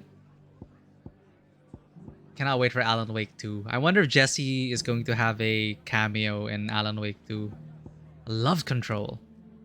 And I love Jesse Faden. All right. Thanks. Wouldn't ask if I didn't have to. There. That should be enough to keep him in Gazal Greens for a few years at least. Gazal Greens? Not the most mouth-watering crop, I'll admit. But they're hardy, they grow fast, and they fill a hole. Better that than something that'll wither away at first frost. And chocobos love 'em too, which is no small thing. When I say all of us need to pull together to get Eastpool back on its feet, I mean all of us. They ain't exactly succulent, but cook 'em right, and they're just about bearable. I'll take your word for it. Anyway, Sir Wade'll know what to do with them. And if he don't, well, I'll go up there and show him myself. I'm sure you will. Gazal Greens. What a way to start. Get them Gazal green seeds up to Sir Wade in Eastpool, would you?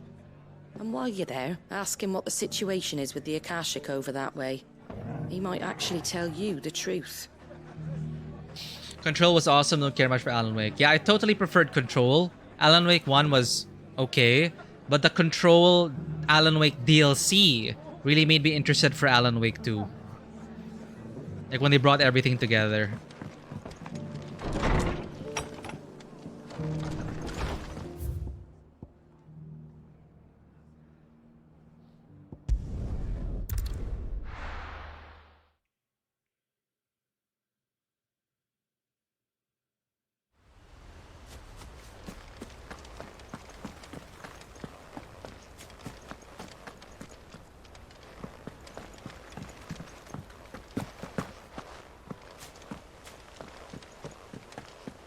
The Guardian saying we're supposed to grow our own food.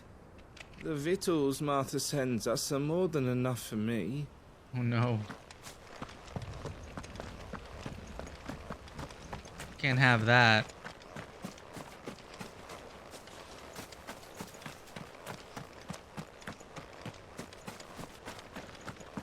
Can't help thinking it would be quicker and easier to take care of the repairs ourselves than explaining all the ins and outs to the bearers. At this rate, only the founder knows when we'll be finished. But we must teach them how to fish. These bearers listen to instructions well enough, but leave them to their own devices and they hardly lift a finger. So long as Martha keeps sending us supplies, it doesn't matter too much. But we can't live off her charity all our lives.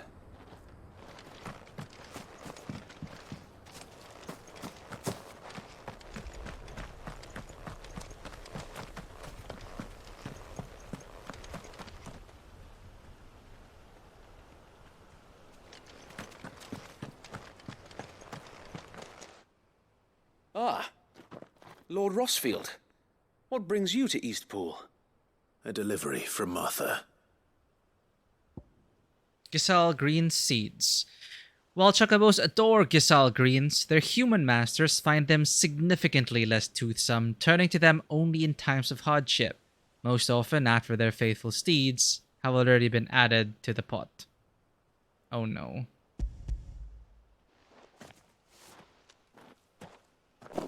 These are Giselle Green seeds. Martha's keen to cut the apron strings then, is she? Mm-hmm. I jest, of course. You see, I had thought we might be able to revive the old wheat fields, but they'd long since gone to seed, only without the seeds. Martha was hoping he might be able to show the bearers how to plant and tend these, so that they'll be able to fend for themselves. That's not a bad idea. These bearers had only recently escaped their bonds before we brought them here. They know little of freedom, of providing for themselves and their loved ones. Unless we teach them how to live like free men, I fear that all we have achieved in bringing them here is to exchange one master for another. Not that myself and the Guardians have been the best example to them so far, subsisting almost entirely on Martha's charity as we do. It's about time we all started to provide for ourselves, bearers and Guardians alike. Unfortunately, we've been a little too busy of late to focus on much besides bolstering our defenses. There have been alarming reports of... The Horde is closing in. There, combat. They're coming, so wait, all of them. Damn it all, I thought we'd have more time. Gather the men in the square. Send to the rest for reinforcements. Yes, Sir Wade. The Horde. A Kashek, a veritable legion of them. They've been seen prowling around the northern reaches for a while now.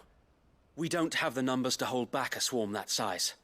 I had hoped to build a perimeter wall so that myself and the Guardians might be able to defend the village, but...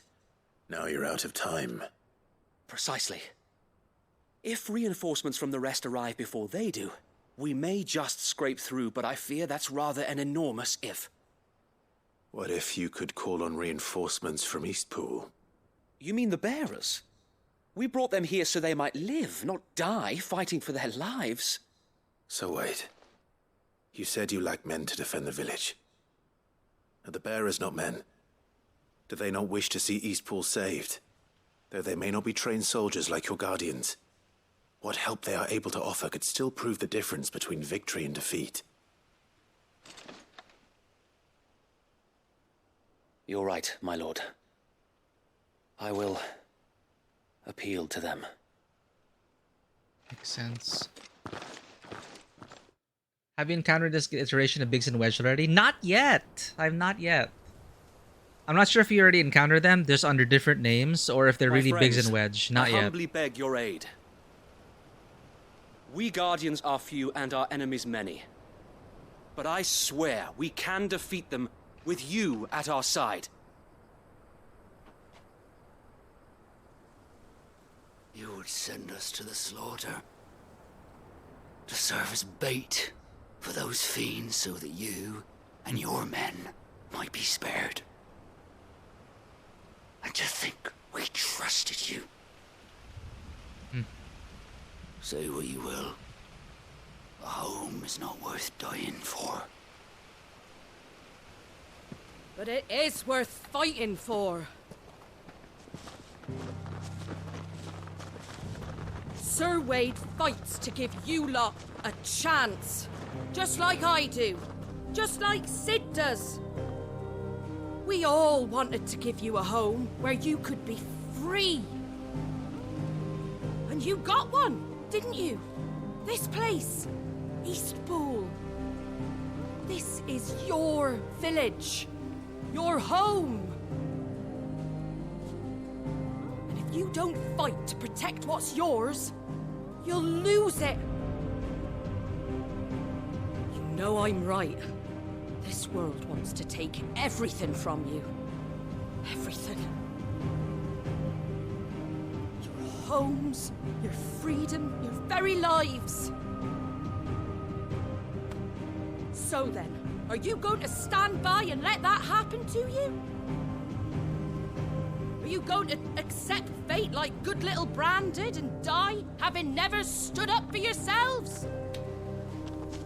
Or will you fight like free men and women?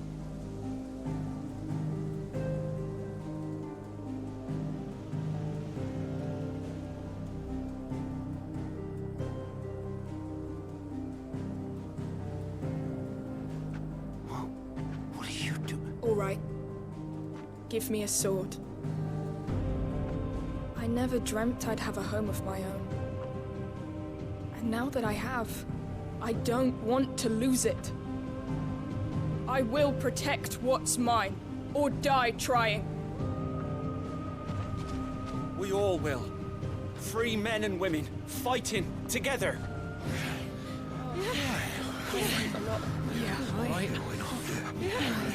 For Eastpool!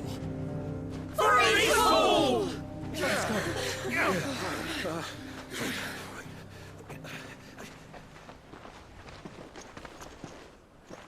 Thank you, Martha. Don't mention it. Just promise me one thing. That you'll show them how freeborn fight. Gladly. See, you can really tell the difference in some of the side quests. The quality differences. Well, if it was numbers you were lacking, you certainly won't be now. Thanks to you. Me? Oh, I just love the sound of my own voice. Lord Rossfield, my lady, we're ready. So what's the plan of action? We'll divide our forces into several small detachments, each made up of guardians, bearers, and guards from the rest. These will position themselves at strategic points around the village. Upon engaging with the Akashic, each detachment will keep the creatures occupied as best they can, steadily retreating all the while. You're going to lure them into the village? I am. We will have neither the time nor the resources to treat the wounded, so injuries must be avoided at all costs. Instead, we will focus purely on defense at first.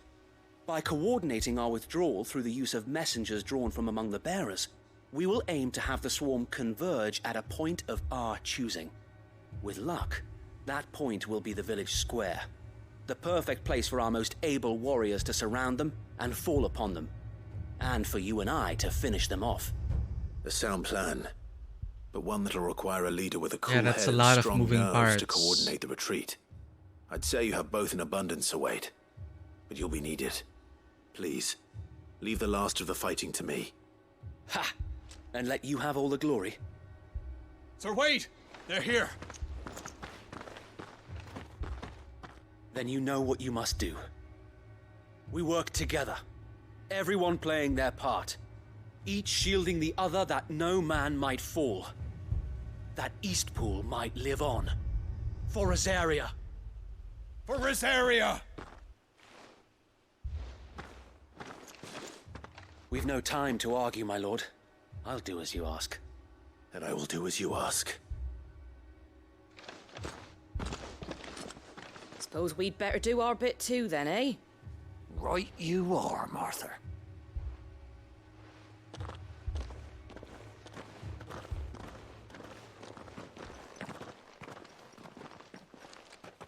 So I noticed the side quests it's very, very underwhelming in the beginning, but you're required. I don't know if you're required to do them to get these more significant side quests. They really do build up over time. I will not let this village fall.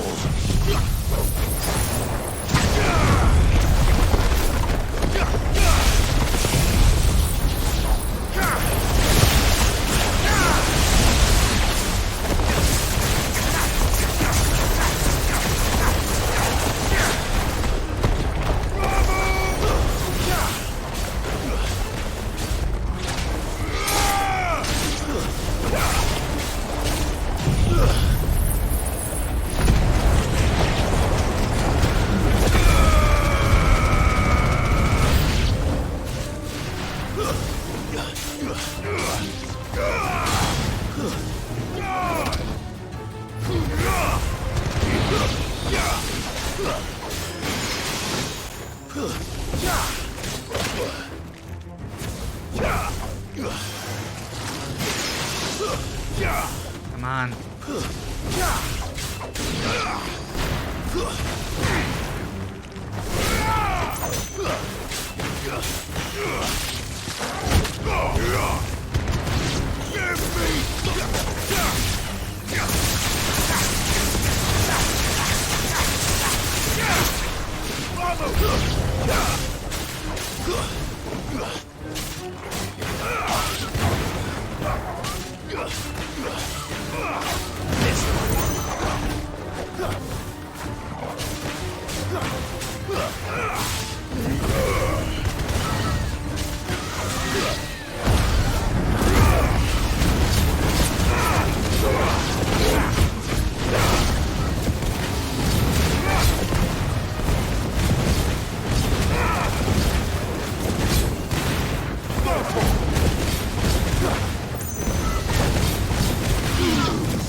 Farewell.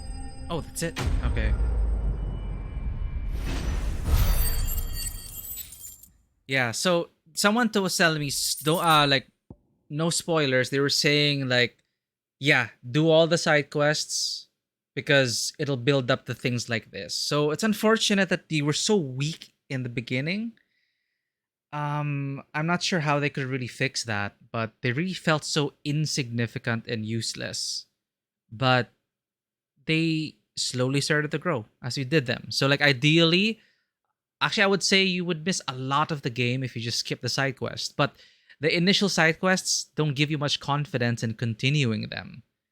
So, very similar recommendation as in Final Fantasy 14, for example, when people say in FF14, just do the main scenario, skip everything else. It's kind of like the advice here would be stick to the side quests, do them as they come up, and they will add so much more to the world and the story.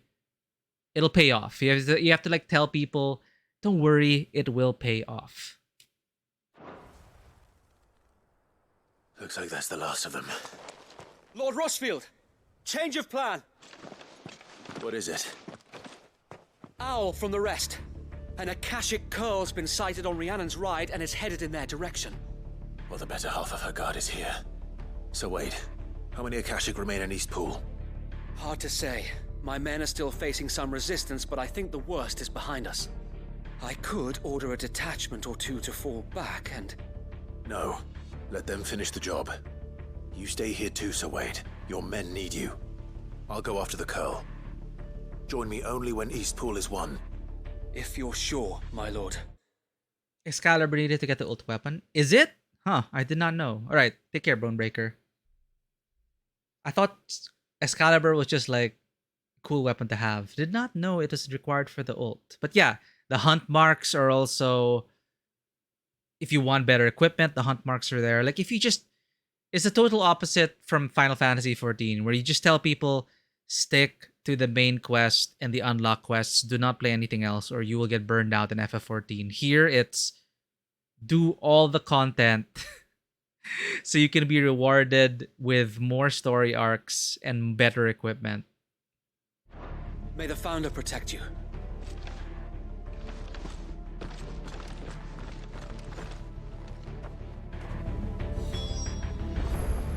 So like these are the kinds of side quests that I was hoping for more of.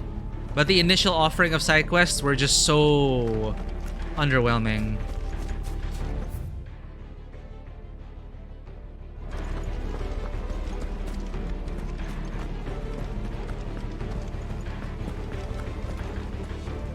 Thanks so much for hanging out, Premier Avenue. Good luck with the edits. Have a good night. Come to tell me an Akashic Curl's heading towards the rest? Get yourself down there. We can handle things here. Next one's mine. I might not know one end of a sword from the other, but I can roast the bastards. Don't turn yourself to stone, though. But stay with me. We fight as one. The Curl was sighted on Rhiannon's ride back towards Martha's Rest. Founder speed you, my lord. East Pool will be safe in our hands, my lord. You have my word. Aye.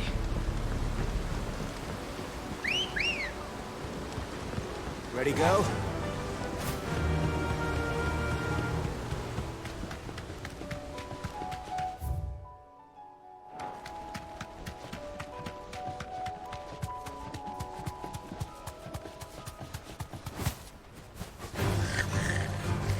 Silly goblins.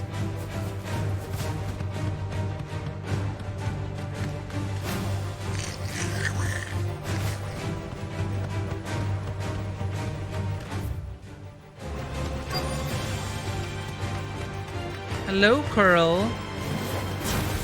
Don't want to kill another kitty, but I gotta do what I gotta do.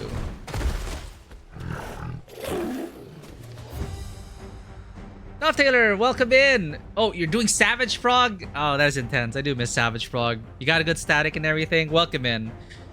We've just been doing a bunch of side quests to prepare for tomorrow. We did one MSQ. We had that, I guess, sweet and tender moment with Jill and Clive, but I already vented all my mixed feelings about certain aspects of the game so far, but I'm just relaxing with side quests now. But yeah, I mean, I'm just waiting for the game to get, you know, to make up for a lot of the lost strides. But overall, it's still a fun game. And I was just talking about how the side quest design, it's so different from FF14, where in FF14 you tell people, oh my god, don't do side quests, you're gonna get burned out. Stick to the main scenario, stick to the unlock quests until the end. Here, the initial side quests are so underwhelming that you're wondering what's the point of the side quests. But then they become prerequisites, as far as I can tell, for actual good side quests, like Quentin, for example. We finished up Quentin. I really enjoyed that story arc with Quentin. But we wouldn't have gotten that, like, if we didn't do all the busy work beforehand. But so, like, if I were to tell people who are getting into FF16, I would tell them, you gotta do the side quests as they come up. If you want more of this, for example, like now we're fighting for Eastpool and a new future for these bearers and the Guardians of the Flame. I don't know if you get these quests if you don't do the side quests. Like, I may be wrong, like these might still exist, but either way, they will build up to a conclusion, which isn't very apparent in the beginning. That's one of the things I really had some qualms with. But also at the same time, since they were so insignificant in the beginning, they didn't give me they allowed me to do it in the moment. Like, because it was so easy to do, I may as well do it. Compared to if it was so long and involved in the beginning, I'd be like, maybe I'll save this for a rainy day, and then maybe I'll never end up doing the side quest. So it's like, they really had to decide, how do we make it an easy onboarding experience?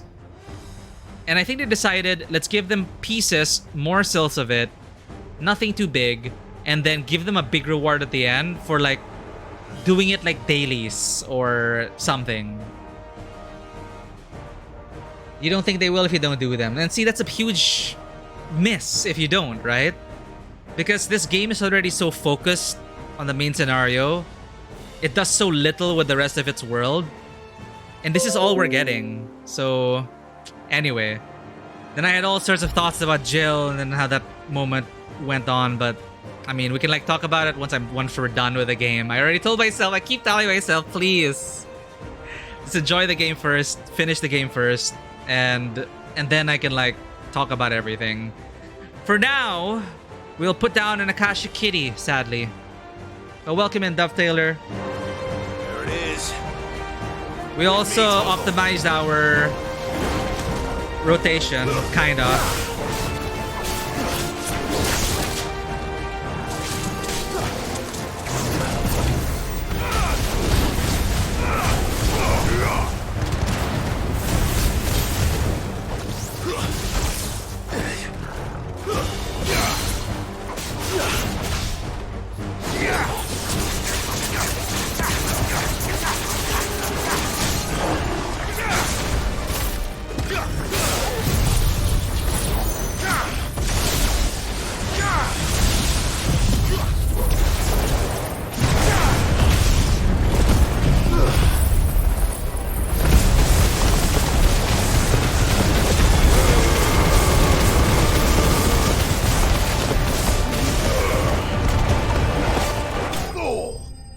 Dead kitty, sorry.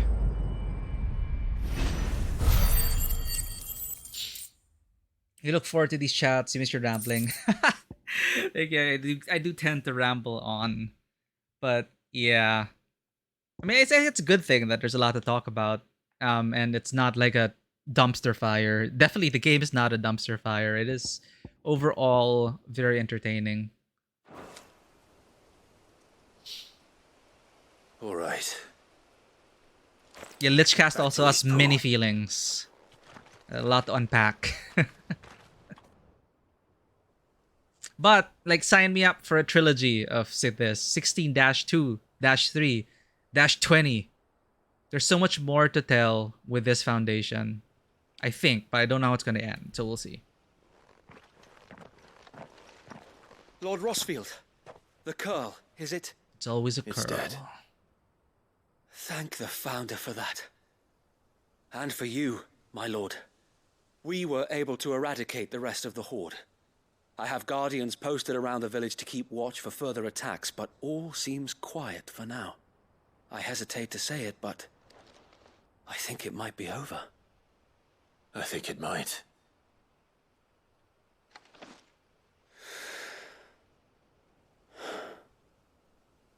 We did it. We saved Eastpool.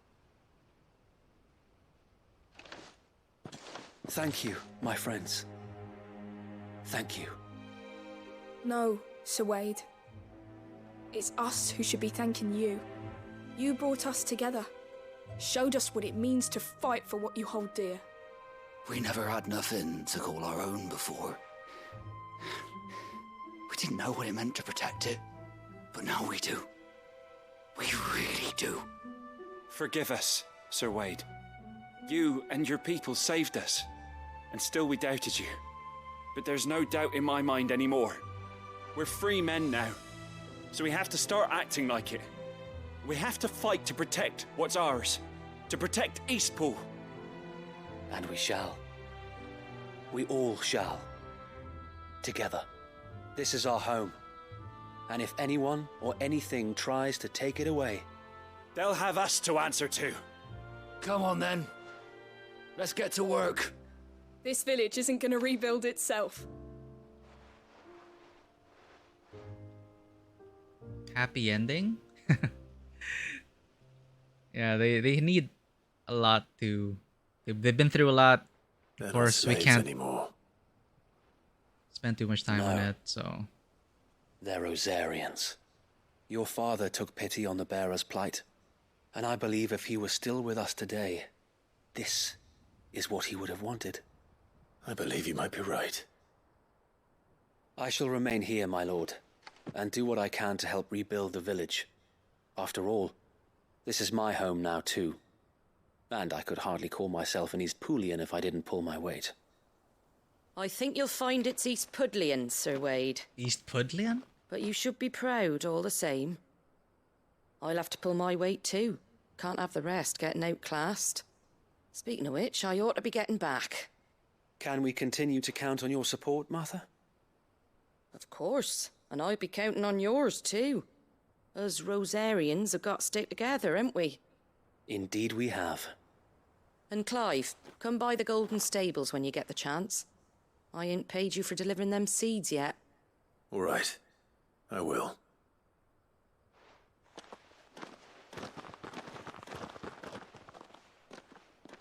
Lord Rossfield, do you remember our very first mission together? Goblins. Clearing the goblins from the Stillwind Marshes.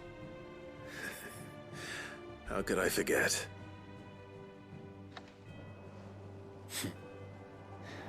There's one sight that I shall never forget. You, facing off against that giant Morble. Not a trace of fear on your face. Since that day, there have been more than a few times when I felt like giving up. When the odds seemed so stacked in the enemy's favor, I thought I may as well just lay down my sword and surrender. But every time I would think back to the look in your eyes that day and remember what it means to be a shield. Know that whatever trials Eastpool may face, I shall never lose courage. Thanks to you. So Wade, you have always been a true shield. I know that Eastpool and indeed all of Rosaria, will be safe in your hands. Thank you, my lord. I know the rest of the world will be safe in yours. I'll do my best.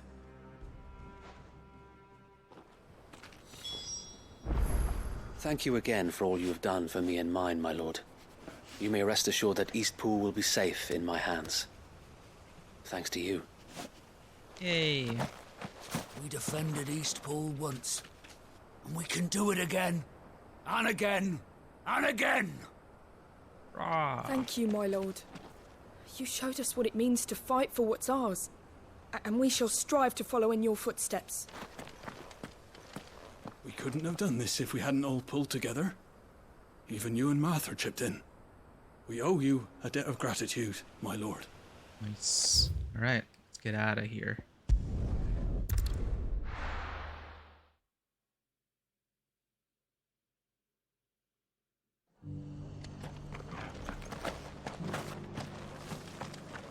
The Guardians of the Flame were true friends to the rest.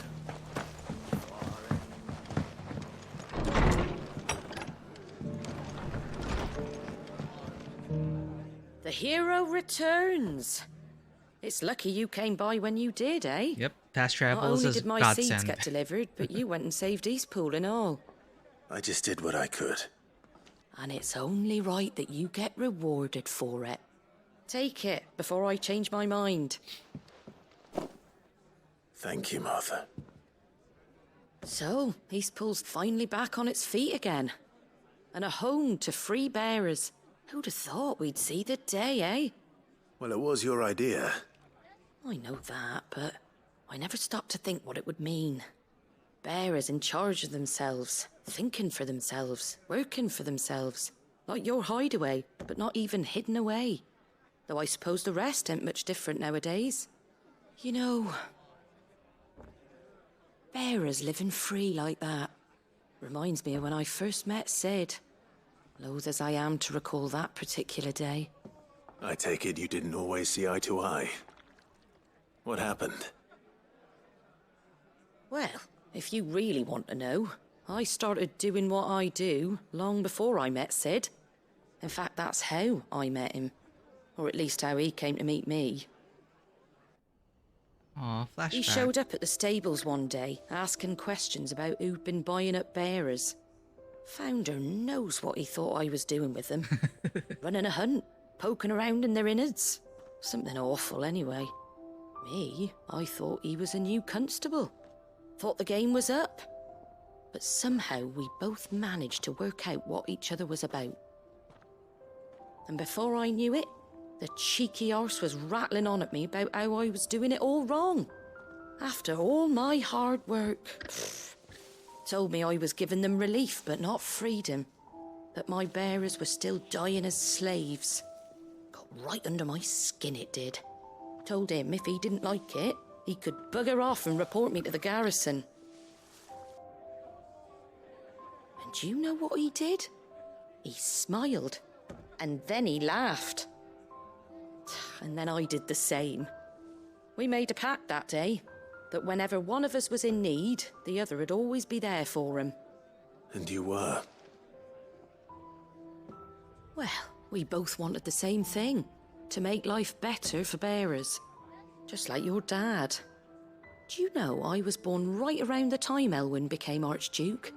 Growing up, I saw how he tried to change things. He certainly didn't lack for ambition, that one. Indeed. But the loftier one's ambitions, the harder they are to achieve.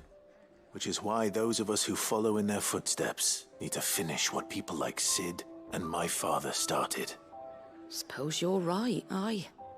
And if we don't manage it, there's always them who come after us. Good thing we've got a few half-decent sorts waiting in the wings, eh? It's almost enough to give you a little bit of hope. Just a little.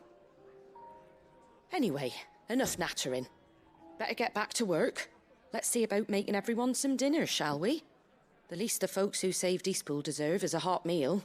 And you and me ain't gonna save the world on an empty stomach neither. That sounds like a wonderful idea. Welcome back, Bonebreaker. Oh yeah, do go. I totally understand, Bonebreaker. We're kind of, I guess, almost. You're almost caught up with us. We'll say that. So have fun with your playthrough, Bonebreaker. And again, thank you for all those tips. We did get a better rotation out of that thanks to your tips. And hopefully, I don't know, whoever's gonna finish first, I'd love to drop by and experience those moments again. Thank you so much for the hydrate and the care package. Yeah, we're gonna be doing side quests today. I do have to get up early in the morning, so I'm just gonna clear up all the side quests so we can jump into the MSQ right away. Yeah, but thank you for that. Take care, Bonebreaker. Don't worry, Clive. You went alone in this fight. Whenever you find yourself in need, be it of money, men, or a bowl of hot stew, the stable's door is always open.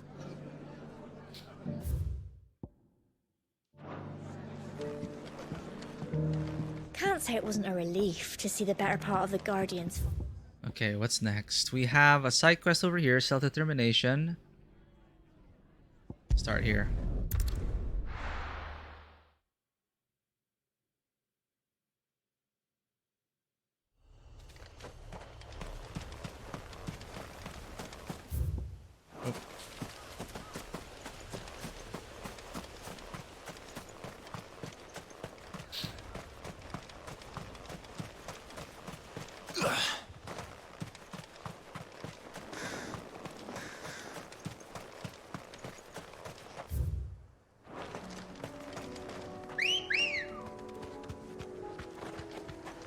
Let's go.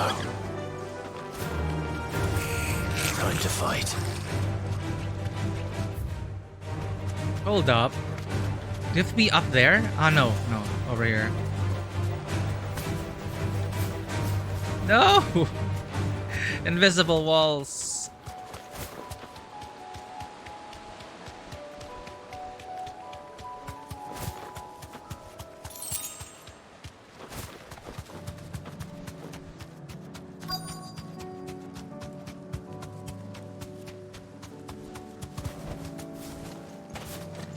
Ah, right.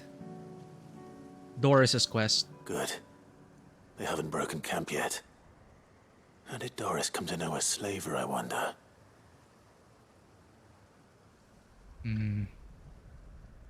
We've waited long enough. She's not coming. Ready the bearers. We're leaving. Back to civilization, is it, Mom?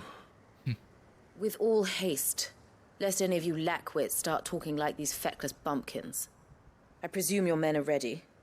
We've suffered too many delays as it is. Any more and I'll be docking your pay. Yes, Mom. Oh, but before you go, it appears we have company. Clive, you're so terrible at stealth. You're welcome to try.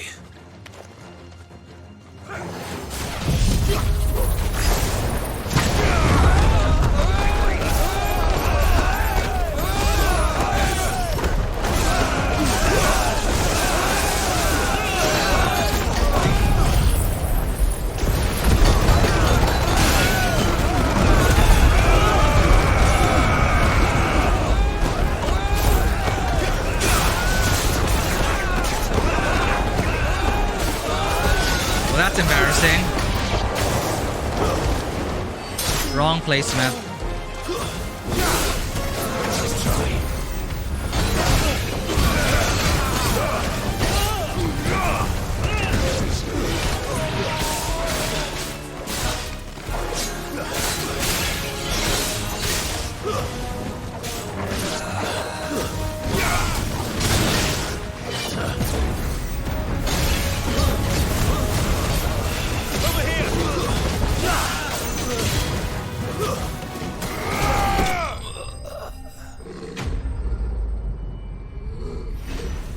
NPC privileges, you can just stand there. Yep. The the non-combatant. Hello there. So much for your escort. You'll forgive me for not avenging my men. I'm not the swordswoman I used to be. I surrender. Do with me as you wish, Sid the Outlaw. Sid. Ah, Doris. I take it you're not here to rescue me from our brooding renegade? You know, I always wondered where you'd vanished to. But casting your lot with this criminal of all people. Better fighting for a cause than killing for coin. I'm sorry, Sid. I should have told you sooner. This woman, my former master, once trained bearer children to be weapons in service of the highest bidder. Oh. She raised me like a daughter, and I did terrible things to earn her favor. It wasn't all terrible, surely. We had our fun, too. You were always so eager to learn, and had such clever hands. All my other children took either to the blade or to the books. Always either or. But you proved yourself a master of both. That's why I kept you for my own. How about it, my little dagger? Care to swear that blade to me again? I never swore my blade to you, nor will I ever. I fight for a higher cause, to liberate the bearers of this world. Farewell, Master. Thank you for making me the weapon I am. You always were a righteous child. Perhaps that's the reason I loved you so.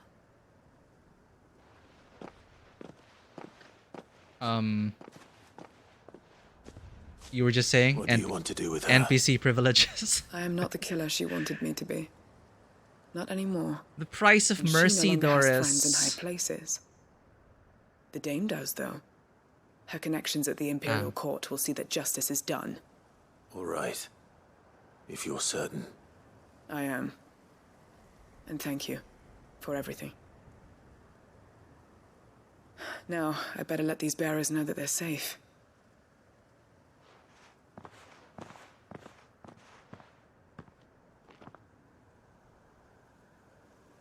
Interesting. And I should head back to the hideaway and put Cole's mind at ease.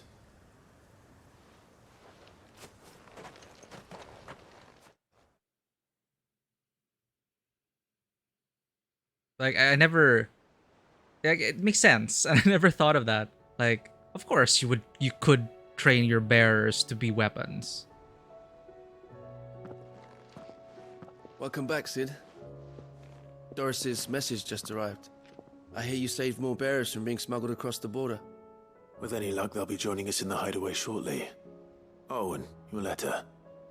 You don't need to worry about Doris anymore. I'd been hoping as much. She mentioned one or two things in her report. So the slaver we'd been chasing all these months was her former master. Wish I'd known. She's been arrested, by the way, over in Sandbreak. There we go. Went quietly, or so we're told. And she won't be getting off lightly. The Empire may have no love for bearers, but it's none too fond of black market traders either. Can't have been easy for Doris. I'm sure it wasn't. But don't worry. She'll be all right. I hope so. Suppose you should know, eh? You had quite the past yourself before you came here, or so I understand. Anyway, thanks again, Sid. The Cursebreakers would be lost without Doris. And you, of course. Keep up the good work, Cole.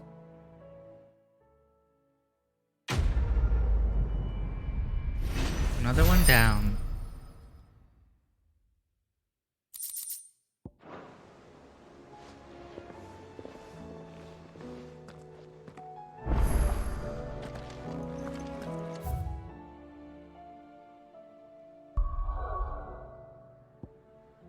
Whoa, even more? Okay.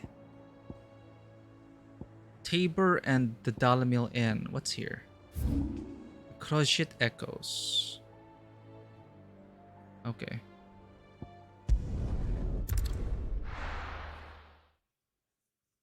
I haven't even talked to Joshua yet. That's probably gonna unlock even more side quests. One thing at a time. Come on.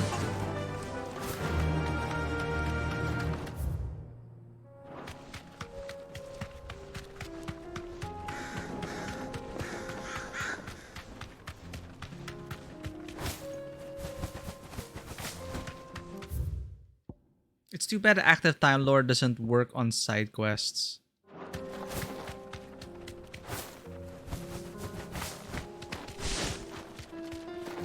Blit. It's okay, Ambrosia.